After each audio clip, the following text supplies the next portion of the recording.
All right, what is up, guys?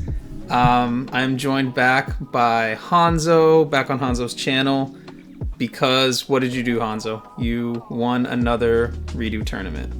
Also, you just reached Legend rank as of today, right before we started recording, in the next multi-day, so maybe we'll have you back again after you win this one.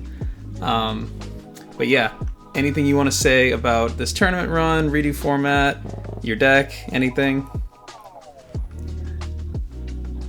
Well, hi guys. I'm glad we are back again on our regular program. There is nothing much special I want to say about my deck because we will see later. Okay, you can switch to it.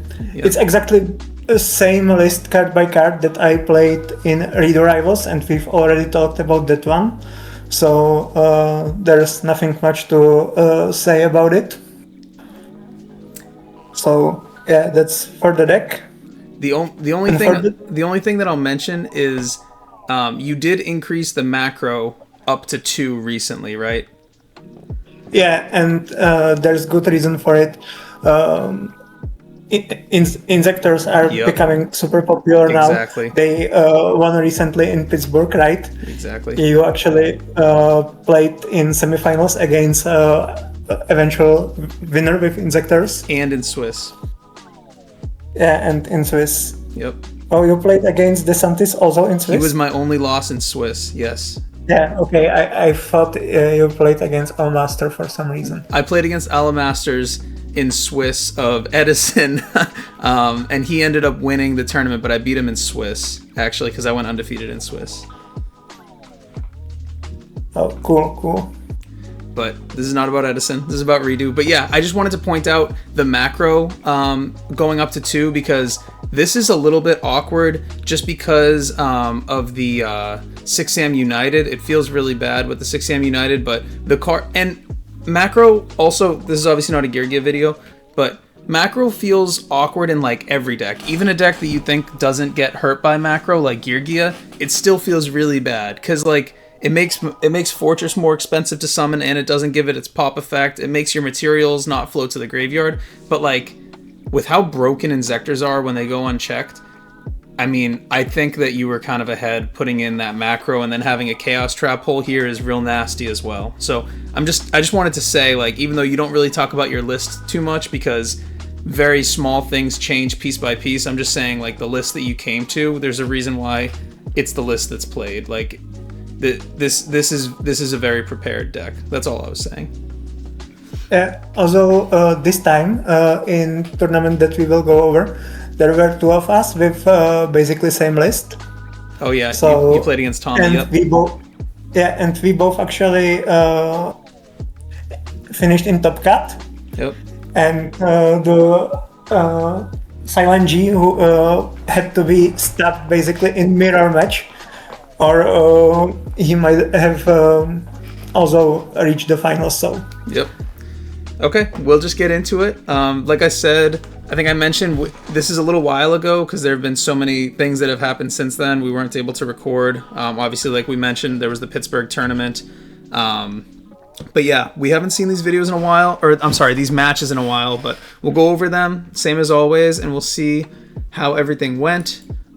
So round 1, you don't know what your opponent's on, but it's Jojo Sakari, so we kind of do know what he's on. Chaos Dragon for sure. Although Jojo was running hot before this tournament, it was like 1 or 2 days after he won REDU Randall. Oh, nice. I mean, up. So it was a really tough opponent right from the beginning, like the most recent winner right in round 1. So this also means that you probably know his exact deck. If he's coming off of a win, he's probably using the exact same deck, right? I mean, that's what I would assume. And he knows my deck because I won the one tournament before, so it was perfectly fair for once. Yeah, that's funny. Yeah, that is funny. But so off this starting hand, I see magical Inishi, Kagamusha, Asceticism. So this is basically always going to end in Shien plus Anishi. Sorry, I said Anishi. I meant Kaigeki. Yeah. Shien plus Anishi, and then Grandmaster Also, and there's Grandmaster. Kizan. Yeah. Yeah, and Grandmaster make sure that Anishi will be 22, so it wouldn't be possible to contest it with normal summon. Are you also gonna put the Kizan down, or are you just gonna? I think no. No. Doesn't matter. Yeah, you can't do anything. You have to, and you probably can't even. But are you gonna asceticism? Because you can't even chain the asceticism because it's not gonna be at 17 until the monster comes down. So now you have to Shien, but are you going to Anishi? No, I'm not going for Anishi. I can keep asceticism for bringing then Zanji through Kizan partnership. So what is this? We're gonna talk about this? Yeah, this is new chibi artwork for Shien, and it's gorgeous. I highly recommend it.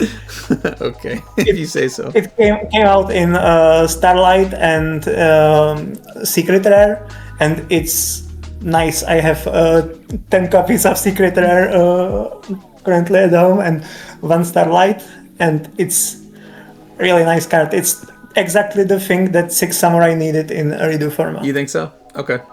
I'll take your word for it. I'll take your word for it. Okay. You had to go -1 into that Max C. That's why, like, people have asked me, a lot of people have asked me, like, what should they side into 6 Sams? And they will side things like Effect Veiler, which I find very, very odd. But I do think that Max C is okay going second. I don't think it's that great. Like, you saw he went +1, but he also stopped you from pushing further, but it's because your hand was so strong. I mean, it's only going to be good if you open it, in my opinion, and it's only going to get you +1, probably. Yeah, but it's almost guaranteed +1. Mm-hmm. Because you have the asceticism and the Kaigeki that you can chain to.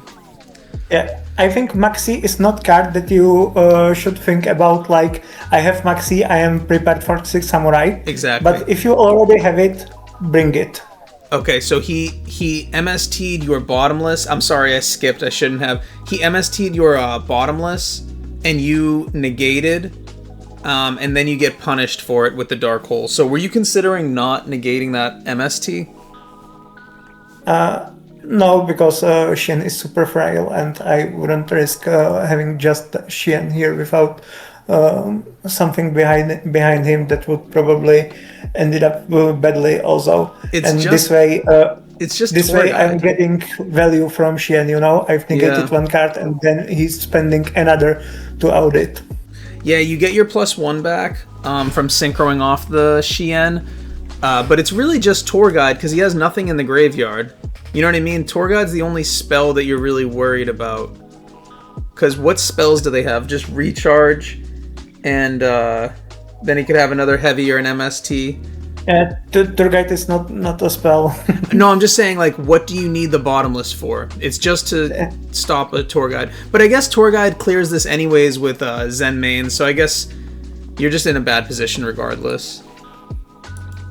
I think Negate was here perfectly fine because I need that bottomless once some boss monster comes into play. So okay, this ended up working out for you that you didn't drop these monsters, because when I was asking if you were going to summon the Kizan, the only thing that punishes that is if you draw a United, you lose the plus, but you end up not doing that because of the Max C, and then you get rewarded for it because you're going to get a plus.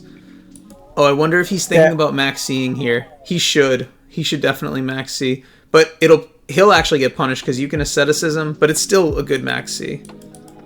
Yeah, and it wouldn't be punished, it would still be 1-for-1 because I would then need to exceed them in order to not lose one of them. So exactly, he should Max C if he had it. I don't know if he had it, he definitely should have. Yeah, he should have done that. But people still don't know how to play against 6 Sams, I will say. Oh, that's weird. Again, another mistake. This is weird that he would target the Grandmaster. That's very, very strange. Yeah. And now he's not going to be able to bring down his Tragodia either. We saw he had a Tragodia. Yeah, that was another mistake. And then you put your Double Edge down. So with this Double Edge, are you thinking about a way that you can keep your Shien alive on the end phase kind of thing? You can, right? Yeah, you should be able to. Right. Yeah, I haven't seen these. I mean, this is a long time ago. This is round 1. Now he max C's. I don't get that, man. You can chain the double-edged if you want. It's probably not And bad. I think I'm currently thinking about. Yeah, it's probably not bad because you'll end up keeping the Xian. Yeah, I like that. Yeah, that's what I do actually. You should just get the Kagamusha, I think. Because then you take the least. No, Kageki can be this is 200. asceticism into Enishi. I see. But you're under max C right now. Oh, are you gonna just kill? Are you just gonna kill him? I think that's what I'm about to attempt under Maxi.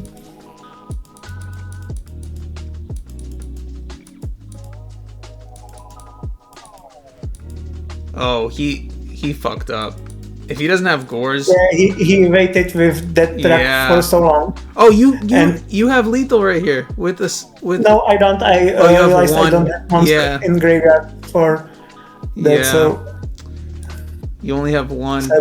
So could you have done something? I'm not sure. No, I don't think so. Did he not draw off that Adrius?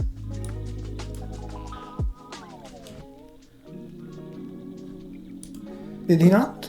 Let's see.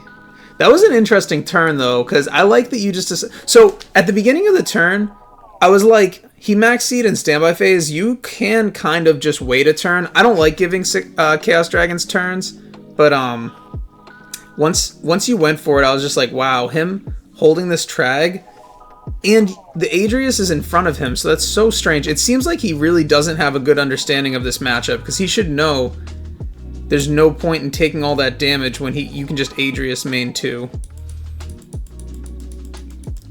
That was definitely a weird turn, and I don't think he drew for that Adrius. Special summon Adrius. Yeah, he didn't draw. Oh no, he did. Drew Solar Recharge. That's good draw. And then he just scoops. Okay, that was interesting. That's cool because yeah, I don't know if I mentioned to you, but I'm probably gonna do a video talking about the data from RSC Pittsburgh, and there were a ton of 6-Sams there, and they did not convert. And I think that people probably consider the deck easier, but they've, like one of the easier decks to pick up, but like to play it really well, I think that maybe they don't quite have the reps or don't quite understand where you can push. But yeah, it did not convert very much, just so you know, in Pittsburgh. The deck is a bit strange because its core plays are super easy, like almost Dino Rabbit level easy, but it's full of micro decision that you can have to be making on every step.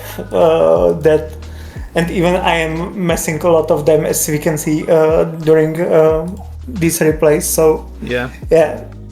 So you smoke signaled for Kagamusha because you need the tuner, and now you're gonna get your Kaigeki Kagamusha play with Gateway up. This is very, very strong, but you get cooked by a hand trap here. Valor hurts a lot here. Yeah. He doesn't have it though. But there's no hand trap evidently, and now this is basically a game if there's no hand trap. Yeah, I mean, Gateway plus United is just not fair, honestly. Yeah. Are you gonna Shockmaster him? That's what it looks like. Yeah. Can you also you can't Shockmaster plus Spirit, right? Oh no, you can, because you can synchro the Xian. Because if you overlay Shadow, but you won't have enough force. I won't go into Shadow. I will go into Xian, Shock, Grandmaster, and another Kizan. Okay, let's see. So you do go Shock. Yeah. Are you just gonna call monsters? Yeah. And then there's the Xian. Grandmaster. Oh my god, that's too funny. Yeah, and I would then bring another Kizan, boost one monster by 500, and it's enough to kill. This is a dumb hand, I will say. This is crazy.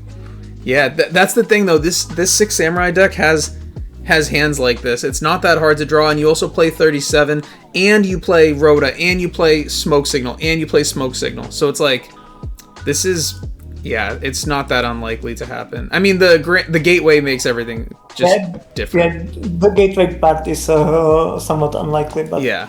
this is the Magician Shark equivalent of my deck. Yeah. Okay, so you start off 1-0, no surprise, and then I recognize this name. I play Geist. Does this guy play like Hat format or something?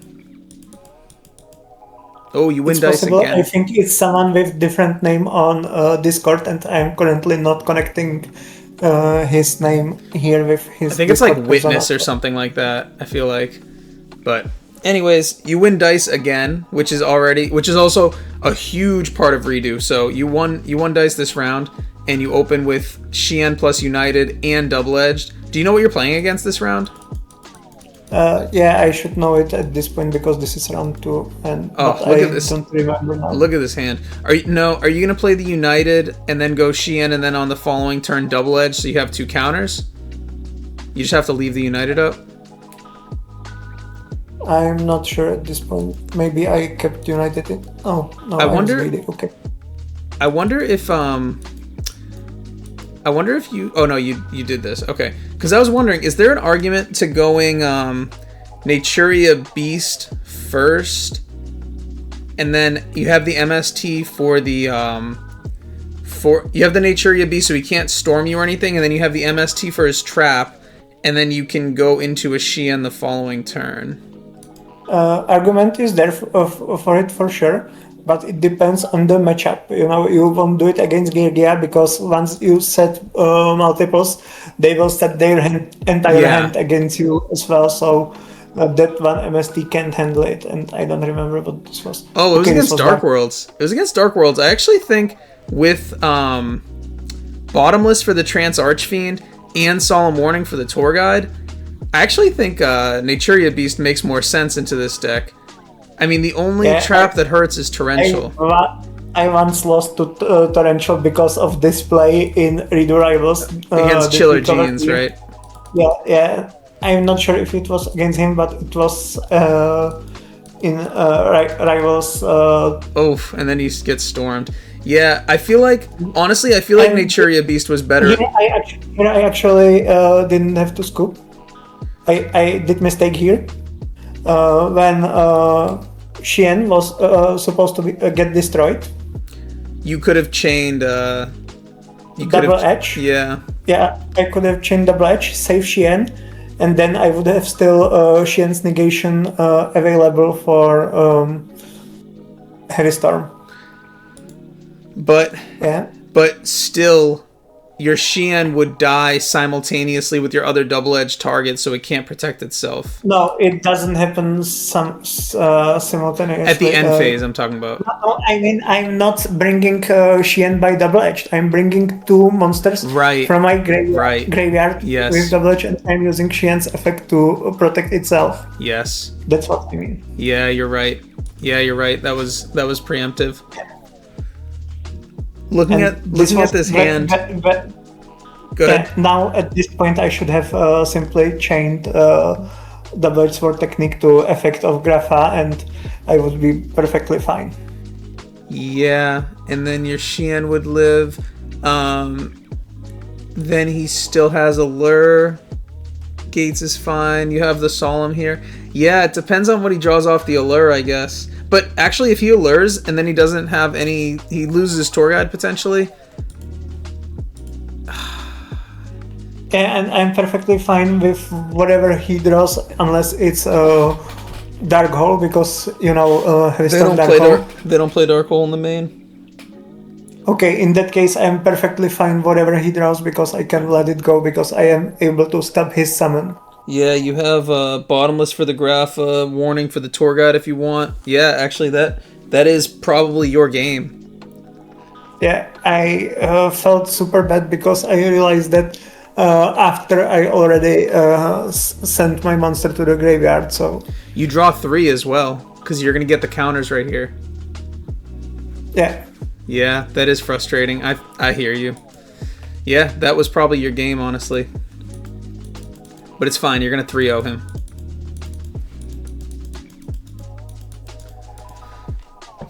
Oh, man. He did it again. He did it again. He's going to open... So, you could have smoke signaled first. You need the Kagamusha. Yeah, you could have Kaigeki. You could have searched twice. If I had two smoke signals, I would definitely smoke signal first. But Rota is too versatile that it's worth it to upstart first.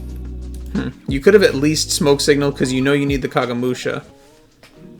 But then I could draw another one and it would be very weird. Okay, so you... No fear here because they don't play hand traps, obviously. So this is another really, really good opening hand. And then there's the asceticism. Yeah, this is very good. You're double warning MST as backup, and you can put in Keyzon down next to it. Yeah, this is probably just game over.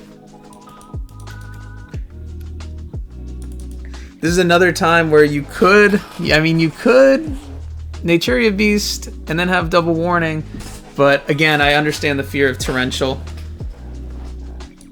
And you don't have a way to get to Xian the following turn. Xian's definitely better. And then you have this. So you warning the effect of Tour Guide. You don't even let him get the other monster out. Yeah, I don't want him to get into circulation his Dark World monster. So yes. So you get your negate on the Dark World Dark World dealings, and then you make... He did have the Torrential right there. But he's so down bad. He had to go so neg.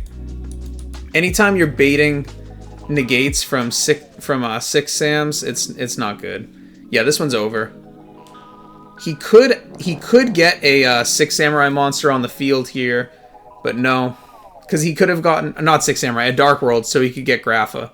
But his hand obviously is like a spell. Oh, it's Tour Guide. Tour Guide. Oh, but he already normal summoned. I'm sorry. Yeah. Yep, this one's over.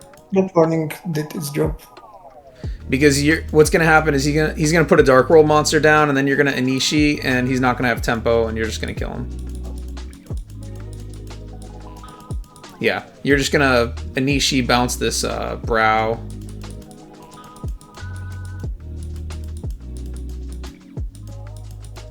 Oh, I don't understand why he did that. Yeah, this doesn't make sense. Yeah. And that's game. Yeah, your hand was kind of unbeatable, honestly. Oh, no. Oh, no, no, no, no, no. And it's Dark World, so they don't play any, like, really scary traps. Oh, okay, he's gonna rip your gateway, though. Well, that's the thing. Oh, wow. That's crazy. He took your Keyzon? That's crazy. You have to take gateway. What the fuck? That's crazy. Okay. Man, I don't know how you got away with that one. And because he played a drag down when he set the spells, you don't even know if these are real traps. They might just be like upstarts. I mean, he'll probably play a spell if he has it. But yeah, that is inexcusable. He should have taken your gateway right there. Do you see people fuck up against you a lot like that?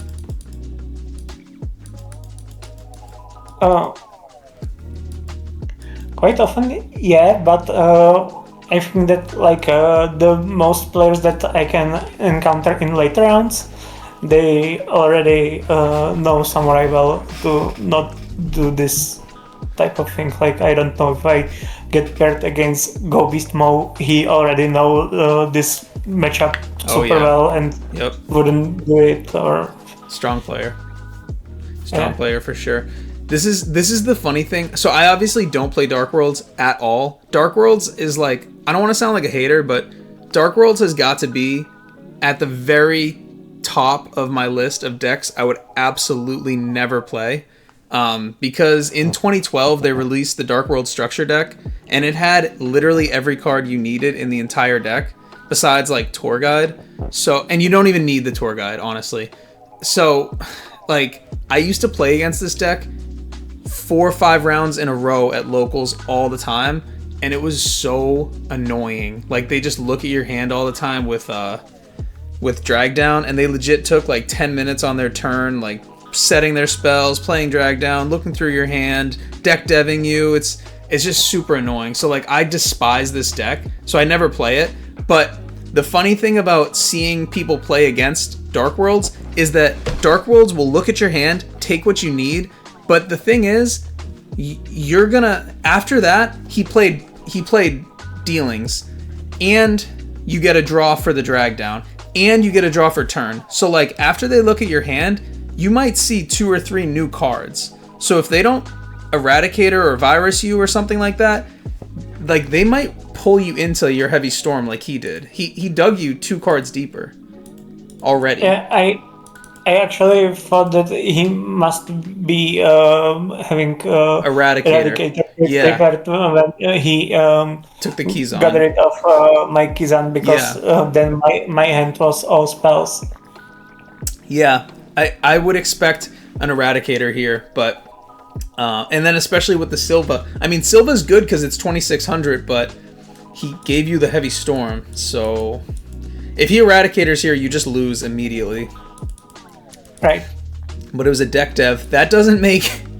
that makes no sense. Like, a deck dev, what do you have, like 5 targets in your whole deck? 6. It's Kagamusha, Elder. Oh, and then 2 Kaigekis? You have 7? Yeah. 6. Oh, yeah, 6. Exactly. Yeah. This makes no sense. Like, I'm sorry, but that's crazy.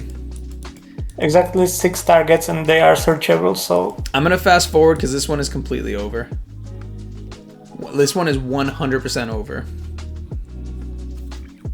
We know how this goes. I wonder how much he'll sit through of this. Because this is so over. Are you doing any math in your head at this point, or do you just know, like, yeah, this is just super game? Yeah, I think I was thinking about playing through Gors. Oh, you don't have to do that. I don't think that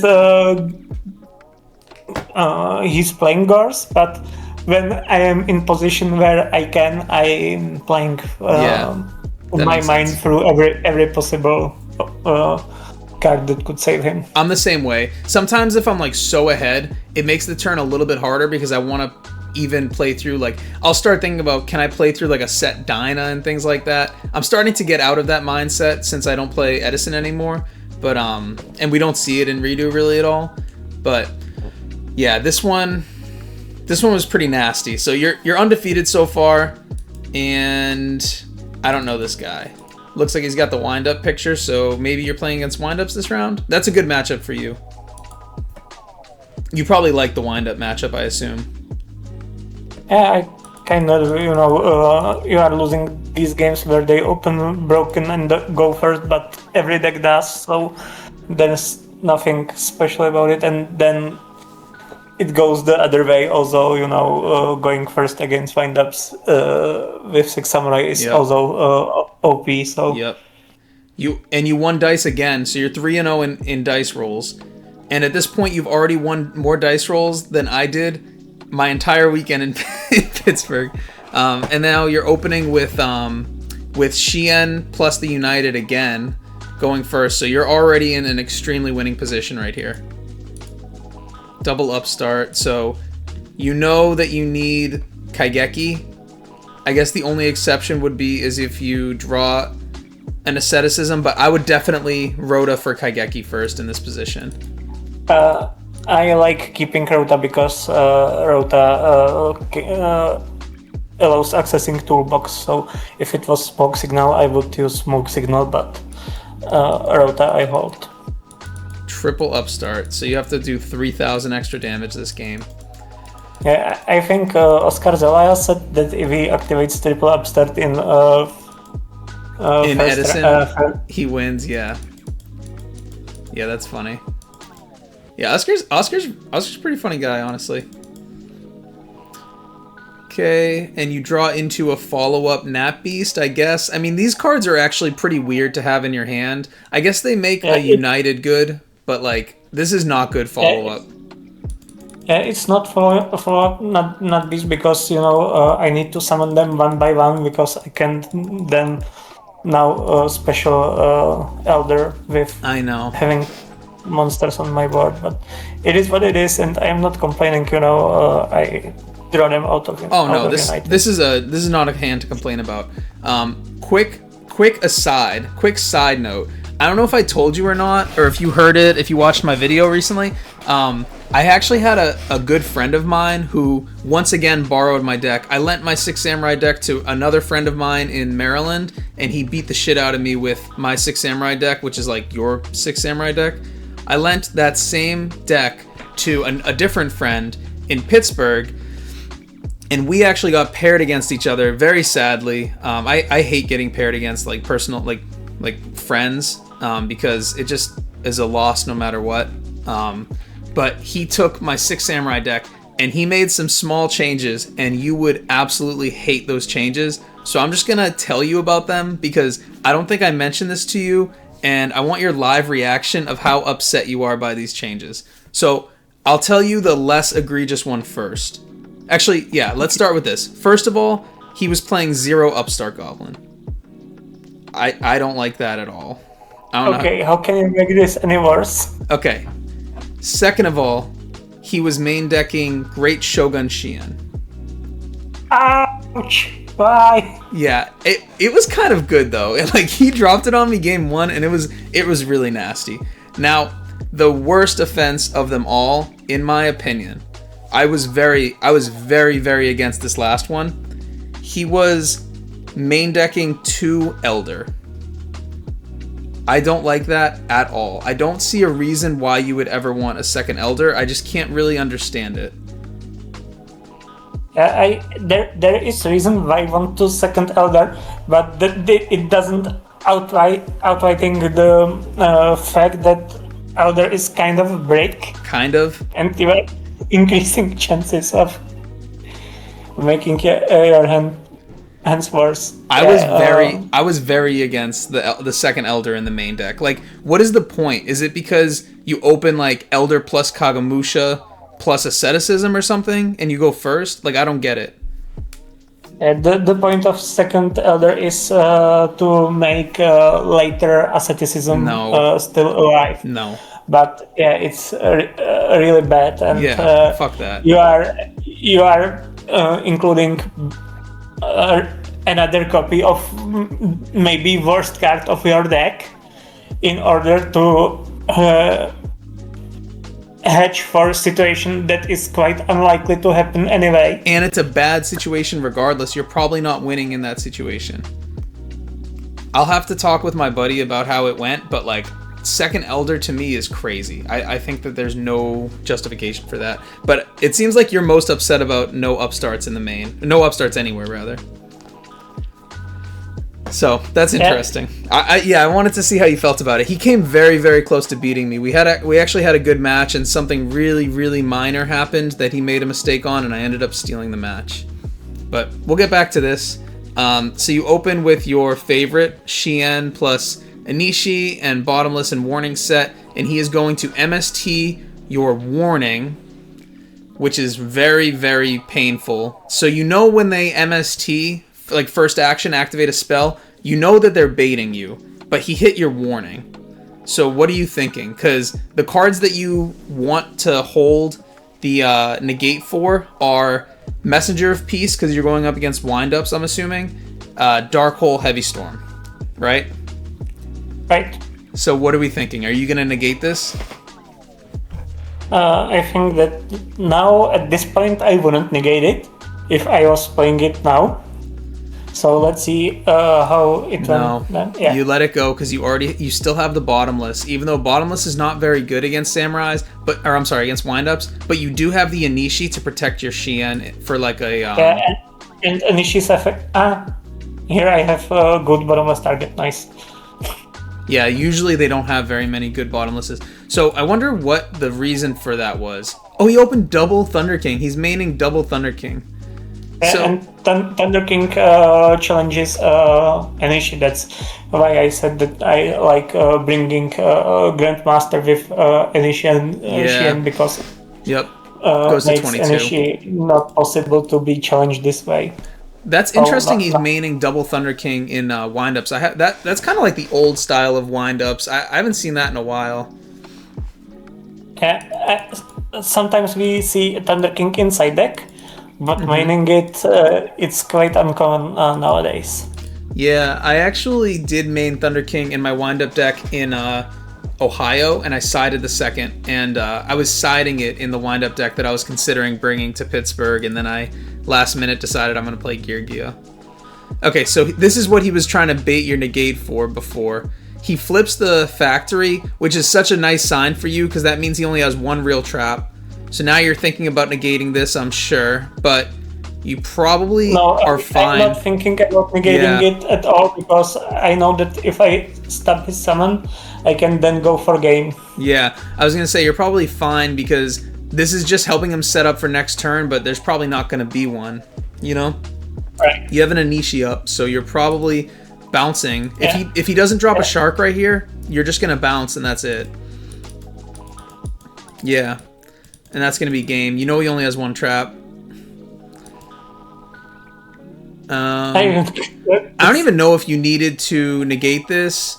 Oh, you have a judgment. Okay, you have a judgment. But yeah, even if he has a compulse, you can target the Kagamusha. Right. Yeah. I wonder if he doesn't understand that. Yeah, a lot of people probably don't know that Kagamusha actually has an effect.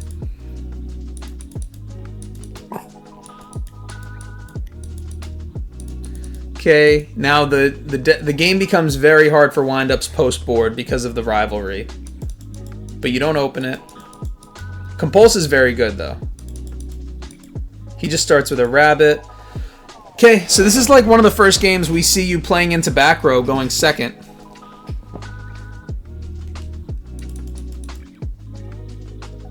Yep, I agree. This was unnecessary and I overcommitted a bit too much. Yeah, him starting rabbit, you should be fearing torrential for sure. Yeah, right. And I played right into it. Because you don't even need the Kaigeki for Shien, so you could have smoke signaled into Kagamusha after this Shien fails, and then you have a Shien next turn. Right. It was mistake and I... Oh, he didn't even have the torrential. He might have warning though. He might have for some warning. I for some reason thought that torrential happened to me here. Okay, it was in another recent game against windups that where similar thing happened to me. Yeah, you didn't need to put this Kaigeki up. I agree about that. Yeah, but it ended up well because it helped with some extra damage. Ah, I love this. I love you setting the smoke signal and baiting the MST. So the thing about now, I don't know if this is, again, we're in the early rounds, but you guys are both 2-0, so like maybe you're playing against a good player. I don't know this person, but the further in the rounds you get, as you know, you're playing against better and better players. That's when I actually prefer to play. I prefer playing against stronger players because weaker players, I'll just like. I just don't have a good way to get a read on them because sometimes they'll do things and then they'll say after the match like, oh yeah, I just didn't know, or like I made a mistake, and it's like, well, I made a bunch of assumptions based on you not knowing. But anyways, against a strong windup player post board, it's very he set his MST, which is really weird. So if I saw a windup player set their MST, in my head, I know they have Twister or MST in their hand. Yeah, see, he has the MST in his hand, assuming he's a good player. So them doing something like when you're playing windups post board, the opponent flipping rivalry is so scary that you can't really play into any back row unless you have something for it. You know what I mean? So you setting a second back row really deters him from playing the game, even though he's kind of forced to because you have so much pressure on the board right now. And now he's going to dark hole you, chain his rabbit. Yep. He's actually in a good position now. Yeah, you know, he might get there with just Rabbit Beatdown. He might be able to just do this enough to win. Yeah. He could even possibly get to a Zen mains before you flip a rivalry. Even a rivalry doesn't hurt right here either. Go ahead, sorry. This is painful because my back row is compulsory and you don't want to use compulsory in this situation. You can't, yeah. Yeah, you lose. Yeah, that sucks. You have to do it again. Oof. Yeah, that's a horrible, horrible nig too. Now he's going to take the board. I don't even know if he needed to do this. Okay. Yeah, you know there's no cards that can help you win. I guess you could draw like a Keyzon, but like what does that do for you? Like you kind of just lose. Anishi maybe. Anishi plus Grandmaster. Yeah, it's not great. Even that is not in that situation. I don't know what he would end up on, but one compulse effect isn't enough to save me. But this is nice. Okay, so you once again made a play into Valor that you technically didn't need to, but I actually think it's correct because it makes your board so much better at the end, because this allows you to end with a Anishi with the double edge down. But technically you had Shien without using the Kaigeki effect. Yeah, there are two options. I can end on Shien plus Naturia Beast or Shien plus Anishi. Well, actually, Naturia Beast sounds really nice. Yeah, but specifically for this matchup, I am so afraid of strong turn one that I think I went for Shien plus Anishi. Because it's just a good interrupt, yeah. Because you don't have any protection for a Magician Shark. Even a if I had one real trap that has some defensive value, I would go for Naturia Beast. Shien plus Beast, but without defensive trap, you need to create one. There's one thing, yeah, I can. Yeah. Oh, you didn't even do it. I can bring it in my opponent's turn. Yeah, but then you'll lose the. Oh, you'll lose the Kaigeki anyways. Yeah. Okay, and now you baited MST. That's actually quite nice. And that protected your double-edged. By setting this card, that protected your double-edged. Now your double-edged is much more likely to live. And his maxi... Oh, I'm sorry, go ahead. His maxi brings now... gives him now just one card. He had to I know. draw it now. Yeah. Not turn before, so... That's why I think maxi kind of sucks. Like, you draw at your 6th card, it sucks. And it's just not that... Yeah, exactly. It's just not even that valuable, but yeah, it's just unlucky he drew at his 6th card. Yeah, and now even thanks to the fact that I used asceticism later, you and she was this turn 22, so... Yep. I for some reason thought that... it's because double edge is face down. You taking damage actually... You taking damage actually kind of hints that your face down is double-edged. You know what I mean? Because in your head is the double-edged damage because it's set. Oh, you can. And here I didn't even went for Naturia Beast because I won't have enough damage to kill. Oh, can you just kill him with this? Yeah, that's enough to kill. Oh, because this is 17. Yeah, that's just game. That's crazy. Oh, but he has the black horn. Yeah, this is no longer... I could have normal summon it. I did mistake by special. You know what's funny? That was the small mistake that I was referring to against my friend. He special summoned a Keyzon when he could have normal summoned a Keyzon and it would have killed me. So that's funny, so even you do it. Yeah, same thing. Yeah, because there's no need to special summon the Keyzon, and he didn't need to special summon his Keyzon either, and I ended up black horning. And my sets were like Blackhorn Compulse. And I really didn't think about Blackhorn at that moment because, you know, Blackhorn is... Maybe it's now changing, especially looking at some Pittsburgh lists, but it's not that common card in REDU, right? I don't agree. I do think that it's coming up more.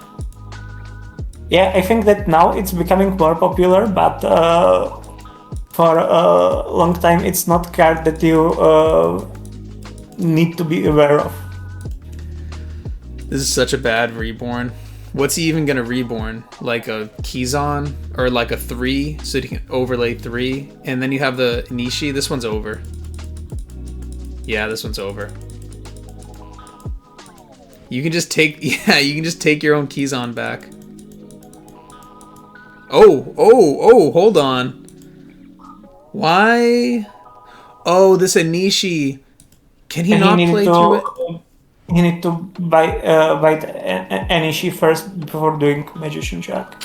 I'm trying to think. If he had just Magician Sharked, he could. If he had just Magician Sharked, special a Magician. Yeah. Because if he goes Magician Shark, special Magician from deck, then you don't have to do anything there. And then if he overlays 4, you can bounce right there. So I guess, yeah, he needed to bait your Anishi first. But he can go... oh, he could go... Here he could go Maystroke to set your Anishi, and then Adrius to pop your Shien, and he's in a winning position right there. Because Adrius is dark, your Catastor can't out it. Oh, but then the Anishi... Nah, it's not, because then the Anishi's still alive, and it can bounce your... Well, he could just go like Utopia plus what is the card called? Adrius. No, Maestroke need to be part of that combination, because once you bring Maestroke, you are forcing Anishi to use his effect on that Maestroke. Yeah, okay. So he could just go Maestroke. Yeah, but then you're just going to bounce his Adrius, and then you're going to win. You know? If he went Maestroke plus Adrius, you would bounce his Adrius before he gets to do anything. He has to Maestroke first, and then you can just clear his Maestroke with... Well, actually, you can't even clear Maestroke with Catastor. So he could sit on Maestroke for a little while. Yeah. Yeah, he's probably losing this anyways. Oh, he goes... This is interesting. I don't know why he goes into this line.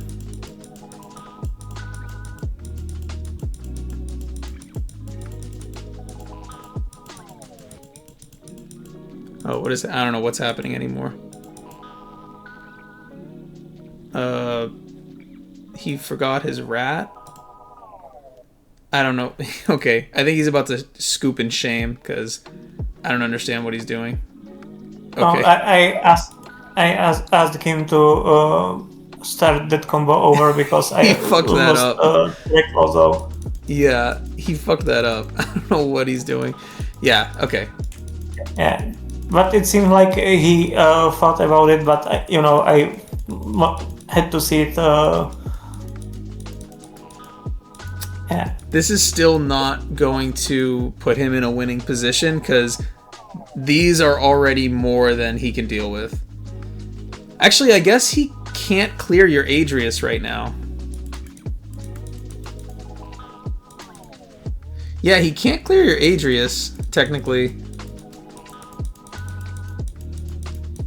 Oh, but you have a Compulse now. Okay, now this is... Oh, and you have the Adrius. Yep, this doesn't matter. You got this one. That was such a weird endgame, but I just don't think that there was any way that he could have gotten out of that, honestly. Actually, I think that what he thought about was kind of good play. He just forgot that I can play Adrius too. I'm just saying that I don't think there's a way to really... Shien can get over Adrius. Catastor can get over Adrius. Kizan can get over Adrius. So yes, doing that combo line actually the idea behind it wasn't bad. It's not he just enough. didn't realize that I can. Yeah. It's not enough. You also had the compulse, which makes it even more like you definitely won. But Yeah, but I top decked that. You Yeah. know, he was in situation that he can think about opponent having best possible top deck. He had to answer the immediate threat, which but it still he did. doesn't. It still doesn't answer it because you have this Adrius access. You Yeah, going into which Adrius. he probably didn't know about. Yeah. I think he even said it here in chat that he didn't realize that I can have Adrius too.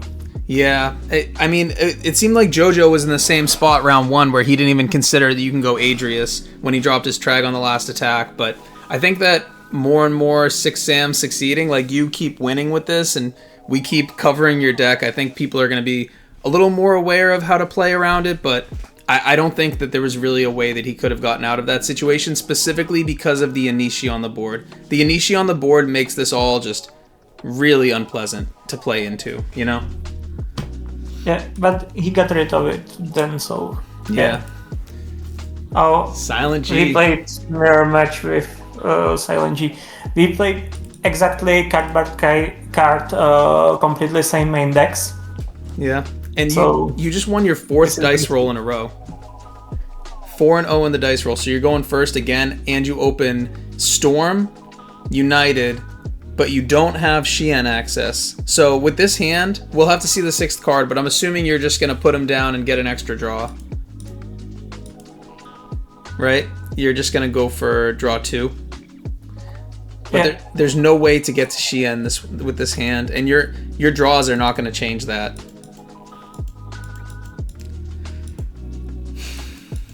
If you draw United, you can... no.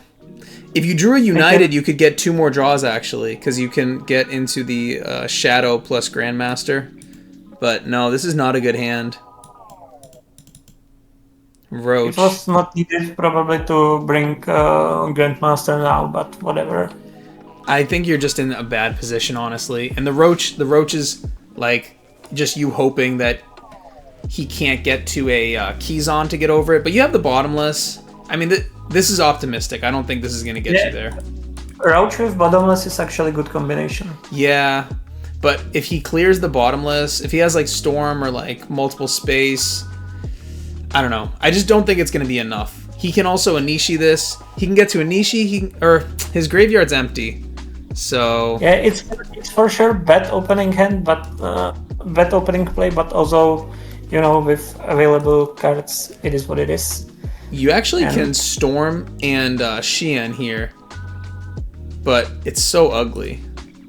Yeah, but you might also just hold it. there's chance that one of his set cards is compulsory for my Roach, and then I would have just Xian and Grandmaster, which sounds horrible, so you're just going to see what's there? Yep. Yep, Compulse. That actually makes things a little bit better, because you could double-edged in the battle phase and get some more damage. Interesting. Okay. Go ahead. Sorry. Maybe it was actually the play, because I would then bring Naturia Beast, and there's good chance that his hands are full of his hand is full of spells. Yeah, that's true. Oh, you can Naturia Beast right here. Oh, but double edged is gone, so you have to Xian. Well, I don't know. With Heavy Storm in hand and one of the Compulses gone, Naturia Beast is kind of good. And yeah, with the Heavy Storm. I think right play was Naturia Beast. Because Naturia Beast with Bottomless down and one of his Compulses gone. Yeah, I think I didn't go Naturia Beast because if he has Xian pieces, he can make Xian under Bottomless and then get rid of Naturia Beast. Yeah, that's true. That's Kaigeki, but why wouldn't he have done that his first turn? You know, I feel like he would have gone for it. Yeah. Okay, this I should have negated, and this I should have let, because, you know, Heavy Storm, if he... This is bad, because if I negate Heavy Storm and let him have Gateway...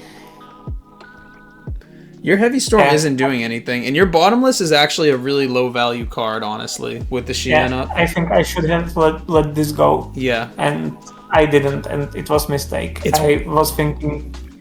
Yeah.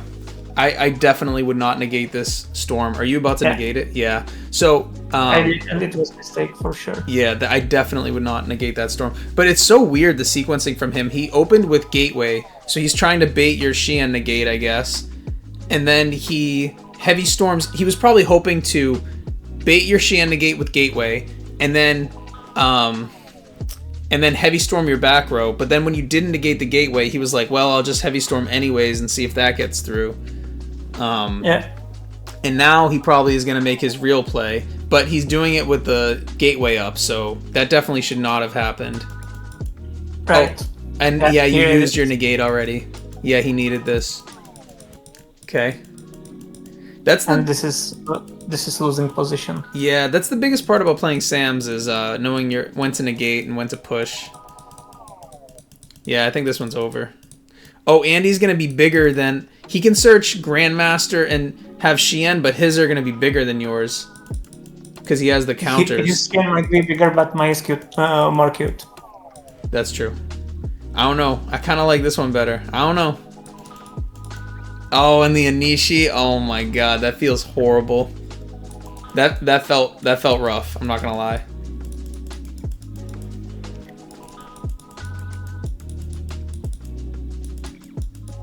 Okay, we have United Asceticism. So again, no Xian access. And you have the Zanji in. Yeah. Why do you keep the Zanji in against... it's just for an Asceticism target, I guess? Right, also if I have like Zanji plus Kizan, I can use Zanji to get rid of single Xian, you know. Yeah, I don't know what else you would put. I guess... I'm really not siding well for the mirror match. Yeah. And I think that going forward, having side plan for mirror match is something that I should consider. You might have to. But, I'm telling you, it was represented. But you know, there were so many Samurai players in Pittsburgh, but in ongoing multi-day, there are 2 of us. In the multi-day right now? Yeah. It's 82 players, and just 2 of us are on 6 Samurai. Who's the other 6 Samurai player? I think it's Brahim. Okay. It's not a regular REDU player, but he's really good at DOS and similar newer formats. This is interesting because every time a tournament happens, the meta for REDU shifts constantly. Like, so many people bounce around on different decks, and when I was going through the decks that were played in the tournament, I was just like, man, why the fuck would I play Edison? Like, literally, you want to know my rounds in Edison? It was Vayu, Hybrid Blackwing, Vayu, and then it was like Frog, Lightsworn, like and then Blackwing, something like that. It's like, and guess how many of them looked at my fucking hand? Like, every single one. Like, then you look at this is not like a shit on Edison video, but like, you look at REDU, you're playing it, and you literally had like 12 decks or something that had multiple people on it. Or hold on, there were... actually, this is for later. Sorry. There were literally so many decks with multiple people on it. It's so diverse. I don't know. Whatever. On the other hand, to be fair, Blackwing Mirror is super enjoyable. I know. This mirror sucks. I know. I love playing the Blackwing Mirror. Actually, I'm so disappointed that I lost the Blackwing Mirror because I feel so confident in the Blackwing Mirror. But like, my losing sequence in top 16 was literally like, game 1, my opponent went like Blizzard Dark Armed, and then game 3, my opponent went Brain Control Blizzard Dark Armed. So it's like, yeah, you know, it happens. Okay, back to this. You have a really shitty open again against Silent G, in my opinion, and you set 4 because you have the Magatama, and you also are trying to scare him, but these are not good for good back row. It's actually interesting you have the Mirror Force in, I don't really like this card against 6 Sams because you need to couple it with another card that you can activate on their turn. You know what I mean? That's true, but when going through my side deck, I had to put something out and put something in, and this was like the least bad card that it's okay here. It's not too bad here. It keeps your board. But you're still not in a great position. It was 1 for 1 there. Draw the warning. That's not bad. And this is another thing that I don't know if other players do this, but when I play against 6 Sams, I do what you're doing. I don't care about summoning because I know they don't play Torrential. You can play into Torrential against 6 Sams. I don't know if people realize that, though. Because you're programmed not to. Whoo! Woo-hoo! That was hot. That was hot. That was hot. Ooh, I liked that. That was actually really cool. That was a cool closing sequence with the Monster Reborn set and the Magatama set. That was pretty hot. Okay. You're going second and you have Heavy Storm. So you're basically just praying he doesn't open Shien here. Right? Because if he doesn't... Shien is okay. Naturia Beast would kill me. Naturia Beast would completely cook you. But he searches Kaigeki. Naturia Beast requires Kagemusha plus Asceticism. Oh, whoops. Yep. Yep, you're in a bad spot now. Yeah. You know what's happening. Oh, he has the Asceticism, so maybe he drew into that. Okay. At this point, it's super bad. Yeah, you're kind of cooked. You can't really play through this Anishi, honestly. Yeah, you're pretty cooked.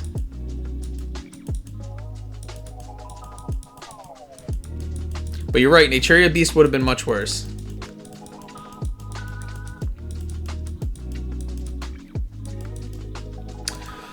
Okay, so your first order of business is clearing this Anishi, but I just don't see how you're going to do it. Oh, is he thinking about negating your Reborn? Oh, he negated your Reborn. That is incredibly greedy. He knows you don't play Dark Hole, though. Yeah. I don't even think that was necessary, honestly. Sorry? I don't even think that was necessary from him to negate your Reborn. I guess... Oh, you know what? But Kagemusha can redirect the Anishi bounce to itself. Also, well, it's not about that redirecting. He wouldn't have Anishi's effect at all if I...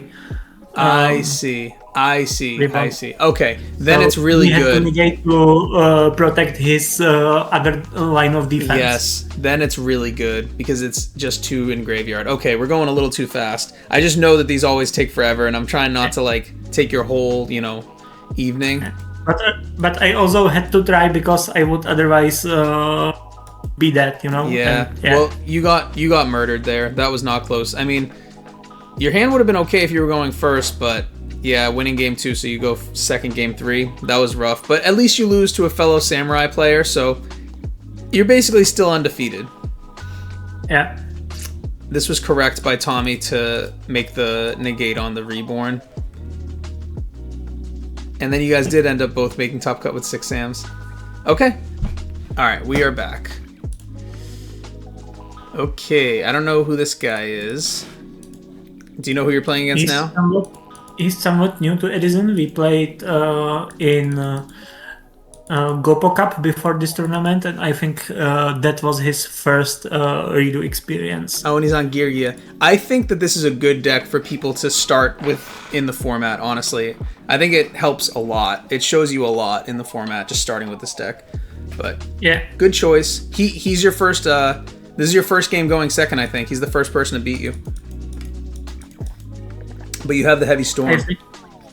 Yeah, so it's like if I was going first, but even better. But you get to attack too.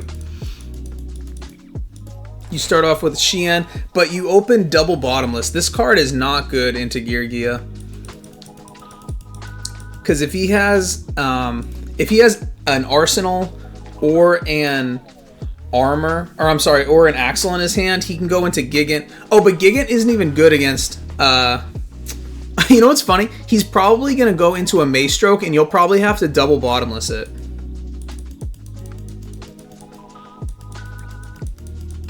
I mean, I actually kind of like bottomless against Girgia because the thing I'm scared the most in Girgia matchup aren't actually Girgia monsters, but are Machinas. I see. Yeah, it's good against the Fortress. Yeah, Fortress is tough for you. And then this is the only card you can hit in the main deck besides Fortress, and you hit the Arsenal, which is makes the bottomless look good, you know? But, yeah, okay. I was gonna say he could have gotten under bottomless. He could have played under bottomless if he went for the Girgiano, and then he just goes Girgiano Axel into like a Mace Stroke, and he could have played under the bottomless. Then you'd probably have to double bottomless the Mace Stroke so that he can't book you. But okay, so you're thinking Nappies now? No Nappies. Okay, you'd rather have the asceticism up. I'm sorry, the Kagamusha. Girgia often play Fiendish Chain, and you know when you force Shen's negation and then use Fiendish Chain on him, that it makes the card that you want to go through easily, and this way I am protected against it with my Kagemusha, and I am setting that asceticism again as possible bait for MST or something. I don't think I need Naturia Beast in this position that much, because Girgias are not usually playing that many spells. They play 6 spells, literally. Yeah. Yeah, I think it makes sense. The only thing is, and I get what you're doing, but you know that he has Accelerator in his hand, so you know that he can run over this Kagamusha, so it's just here for 1 turn. You know what I mean? Yeah, but if this is all he does in his turn, I'm perfectly fine with it, and it was worth it. This is always dangerous, activating cards that you know you have the Shien negate, but he hit the fake card. He hit the asceticism, so you say, yeah, I don't care. And now he probably has to stop. Yep. You draw a monster, so you're basically just trying to end the duel. You want this to be his last turn coming up. Yeah. Dualities. Yeah, please do use duality. Yep. I'm perfectly fine with it because it means you are not special summoning this turn, and that's all I need. Yep. Oh wow, you drew back-to-back monsters, so you can kill him, but you know he has the Call of the Haunted, so he'll probably have to use Call of the Haunted to survive. So probably what he should... But if he uses Call of the Haunted, he's bringing his monster in attack position. Yeah, it'll have to be an Accelerator. Oh, it's still going to be game because it's in attack position. Yeah, it's not going to keep him alive. Oh, and you can bottomless this. Yeah, it's not enough. You could have bottomless that if you wanted to. I think I had enough damage to... Yeah, you didn't even need to. Okay, going second. Keep the upstarts in, of course. And probably you're thinking blind space, yep. Now here, are you thinking about playing next turn instead of this turn? Because you have the Solemn Judgment? It's worth considering, but I also... Especially now after I've seen Starlight Rock, because you know when Girgia set just 2 traps, it can mean they are afraid of Heavy Storm and are holding some more in hand. But now after seeing Starlight Road, I can be almost sure that these were his only traps. So not almost, perfectly sure. But so, this still could easily be a Solemn Warning right here. Or a Blackthorn. Yeah, exactly. So that's the reason why getting 1 extra turn for setting Solemn Judgment and Double Edge makes perfect sense. Yes. But I'm not sure if that's what I did. Yes. No, that's what I was saying is like, I like Blind Space and hit 1, but you know, I would, with Solemn Judgment in my hand, I'm always really tempted to wait 1 more turn so that I know my play goes through. You have really, really strong follow-up with Reborn plus Double-Edged, but if you get your Shien Solemn Warninged, it's kind of rough. And Naturia Beast isn't really that good because he's probably not going to be on very many spells. So I kind of would be tempted to... Oh, it's a Compulse. Yeah, I was greedy. Yeah, interesting. A Compulse is really not that good against you. Oh my god, and then he storms you? Oof. Yeah, so there was no getting through this. Yeah. Oof. Yeah, that's rough. Yeah, you had no way to get to another 6 Samurai monster unless you draw into like a smoke signal or something. Yeah, waiting that one extra turn was very likely to... You were gonna get stormed, and it's interesting that he set Compulse Starlight Road with Heavy Storm in hand. Like, that's a bit weird to me, but yeah, I mean, it worked out for him. Yeah, he was saying that Heavy Storm decided both games, so I tried to offer him gentlemanly siding it out from both decks, but he didn't. For some reason, he didn't want. Well, he's going second this game, so I'd probably want the Heavy Storm too. Yeah, and I think I sided my one out actually anyway. Because you're going second? Because I'm going first. I'm sorry, first. Yeah, because he's going second. Yeah, that's one thing that, again, many 6 Samurai players are scared of.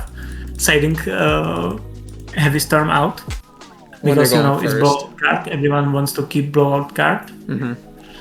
But actually, in this deck, it kind of makes sense very often to side out. And when going through replays, I often see like 6 Samurai player keeping Heavy Storm against Chaos Dragons post-siding or stuff like that. I see that all the time. I see it all the time where people keep Heavy Storm in against the decks that play no traps all the time. And it kind of makes sense if you're going second and if your deck can get hurt really bad and there's cards that they want to side in against you. But like, you're not a deck that gets hurt by like floodgates, you know what I mean? Except like Decree, I guess. But you have so many answers to it. I just usually would prefer to just keep the MSTs in, if anything, not the Heavy Storm going first. Okay, this is the scary situation, but you have the Bottomless specifically for that Fortress, so that feels good. Right. Yeah, so he's probably in a bad position here. You never know how many of these back row are real also, because there's literally no point setting 1 against 6 Samurai. You have to set at least 2, because if there's just 1, then Xian can just negate it. Unless it's like a judgment. Oh, interesting. So you just want to go for game. That feels horrible to put the gear frame back in hand, but you're just banking on him not having a way to stop. Like, he's not going to have like double Torrential, you know what I mean? Or Torrential Mirror Force. Yeah, you're just going for game. Yeah, I'm perfectly fine with that. He does this on summon. I'm trying to do plays that force him to use some back row. Yeah, now you can kill him. You have enough with the double-edged, unless he has like warning. That's the only way that he can live. Yeah. Oh, it's not even enough with warning. Warning, he'll still die. Oh no, it's not, because you upstarted. Yeah. Warning, he would live. And that's game. But barely. Starlight Road, I don't agree with that at all. Why does he have Starlight Road in post board? He kept it because both previous games were decided by Heavy Storm. It doesn't matter. And this immediate experience has strong psychological effect. No, it doesn't matter. Starlight Road in against the deck that puts up Xian, man. I don't know. Yeah, I don't even like this card in general. I wasn't playing this card at all in my Gear Gear list, but I know some people like it. I get it. I've lost a lot of games to Heavy Storm too, but now you're 4-1, it looks like. Uh-oh. Yeah. Up against Ricky. Now I was paired against Ricky. Yeah. Ricky might be the best REDU player out there, and he's playing this tournament with his new brew. Yep. Really cool deck. Yep, that's right. He goes first, and going second against his new deck is super scary. Yeah, his deck is crazy. I don't know. I think he didn't. Oh no, he did top with it, so it's out there, right? People can see it. He did top, yeah. his deck reminds me a lot how heroes are played a bit later in like 2015 format, once they have also Dark Law and stuff like that. They are played with Summoner Monk, triple hero lives, and the strat basically with it is to bring one oppressive fusion and one oppressive rank 4 next to that during the first turn. Basically, it's like a turbo of board through which opponents can't play Yu-Gi-Oh! And this is kind of equivalent of it, and I really like it. That's interesting because I obviously don't play any later formats, but Ricky plays like every format. So I didn't realize where like the inspiration of this. He calls it the Shock the World deck. And you see why, of course. He opened with Shockmaster. I didn't know where the inspiration of it came from. So you're right. That probably is like some modern deck building theory. And it's, you know, what's interesting. I was talking with him about this deck because I was telling him that I was watching his replays, obviously, because I watch so many replays, and people side so poorly against him. Like, they'll have, like, they're playing against heroes, so they assume there's a big trap lineup, but if you watch his replays, there isn't. Oh, this deck is out there, right? We just said. We can look at it simply by clicking at the tournament, and Ricky, yeah, here it is. Yeah, so it's just Call of the Haunted, and then it's 5 traps. And then post board, you see all this stuff he brings in. It's not even gonna be as many traps post board. So people don't really understand how to play against it, and it's really funny. Oh, he's on triple night beam. This deck is crazy. Oh my god. Yeah, basically triple night beam, triple MST, one heavy. He's going first, even if he's going second. Yeah. Yep. No, it's such a cool deck because at least people are still cooking up stuff. You know what I mean? Like trying to do something different. So Ricky had a lot of success with this deck, and he opens the way that you expect. But you, understanding the deck a little bit, probably know that most of these traps are not real. Like there's a good chance that he has 1 to 2 spells set right now, but he doesn't care because he called spells. I didn't have a good understanding of his deck prior to this match. Okay. And I think that actually I really needed to see his list after the tournament to know better because, yeah. What would you expect his sets are right now? I would expect there's at least 1, maybe 2 spells down, and probably only 1 defensive trap. 0 to 1 defensive traps down, and 1 to 2 spells. That's my guess. Here, yeah, that's very possible because, you know, he had to set everything in order to summon Bubbleman. So he has 1 spell down, 1 defensive trap, and this trash.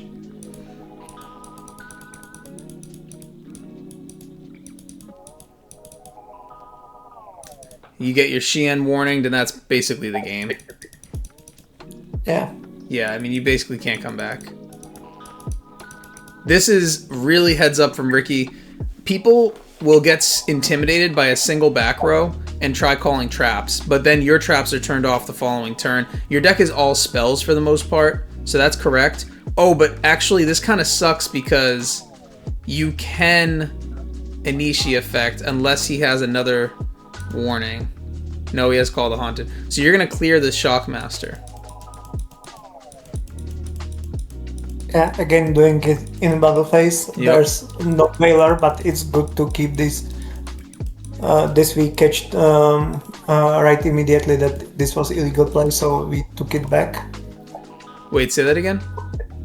Oh, because he called spells, yeah. And I can't, yeah, but we catch it immediately. Oh, I didn't know that happened this game.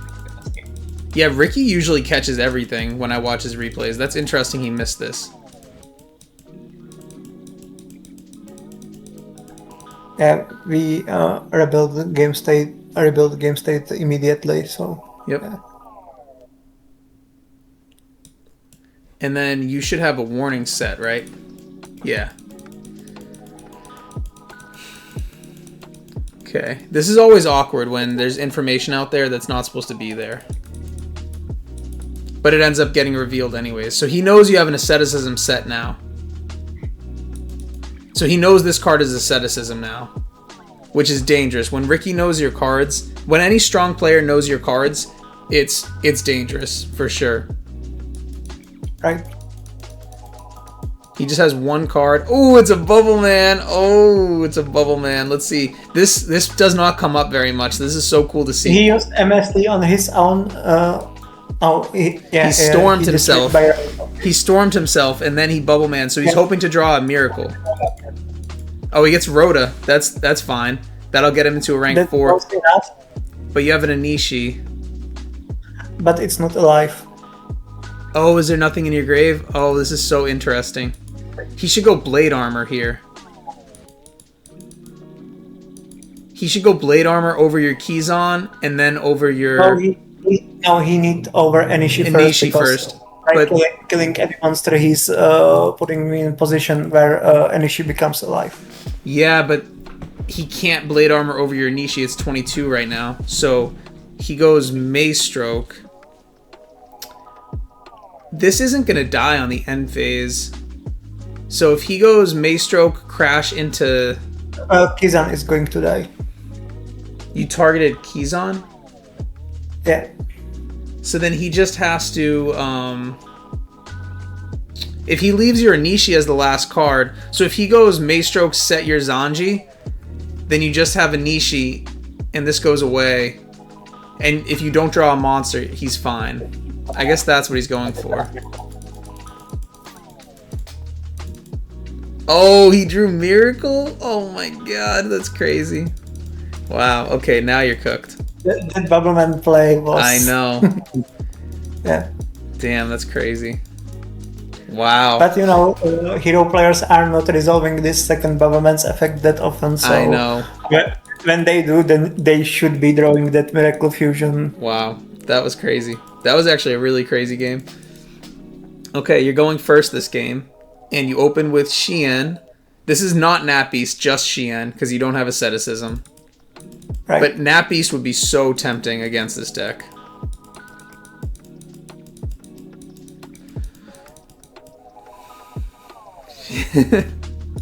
This I should have let. I was quicker than I know that Prohibition does nothing in this scenario. Yeah, that was just a misplay from Ricky and a misplay from you, because the Shien is... No, it wasn't a misplay from him. He tried to bait me on it, expecting that there's a chance that I might not know, because he needs my negation to be away. But he should have called he should have called anything else, because you have no reason to negate this Prohibition. Right. This is just some bad play from the number 1 and number 2 rated players in Redo format right now. That's what I'm seeing. This is pretty funny. Oh, whoops. Is this the wrong match? This is pretty funny, honestly. It's because it's a weird card. Anyone who's not playing Redo right now and seeing this video, you can start. You can see that it's quite easy to get really good, because top players are doing these plays. Literally. No, it's because Prohibition is such a weird card, honestly.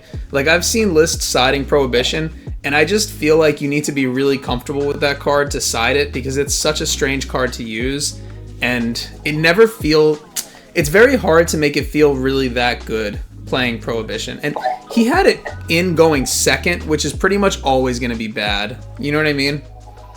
Yeah, I like Prohibition going first in certain matchups, but going second, it's weird. Yeah. But he might not have better, side deck options. Well, we have his list now, I mean. Yeah, that's true. So, what should we... He could go Soul Taker to bait.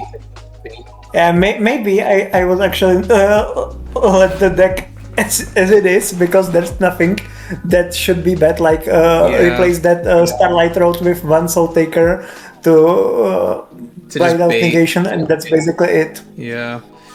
I don't know. Whatever, we're gonna get back into it. I don't think Prohibition should almost ever be in going second. Oh, whoops, shit. Oh, he opened double Bubble Man. But that's fine, because Maze Stroke actually is kind of annoying for your deck. Oh, but you have a compulse. Yeah, we have that compulse for anything that he can bring. You're gonna compulse him, and then he has compulse and warrior returning alive. This kind of sucks, but that warrior returning alive might get him into a live bubble man.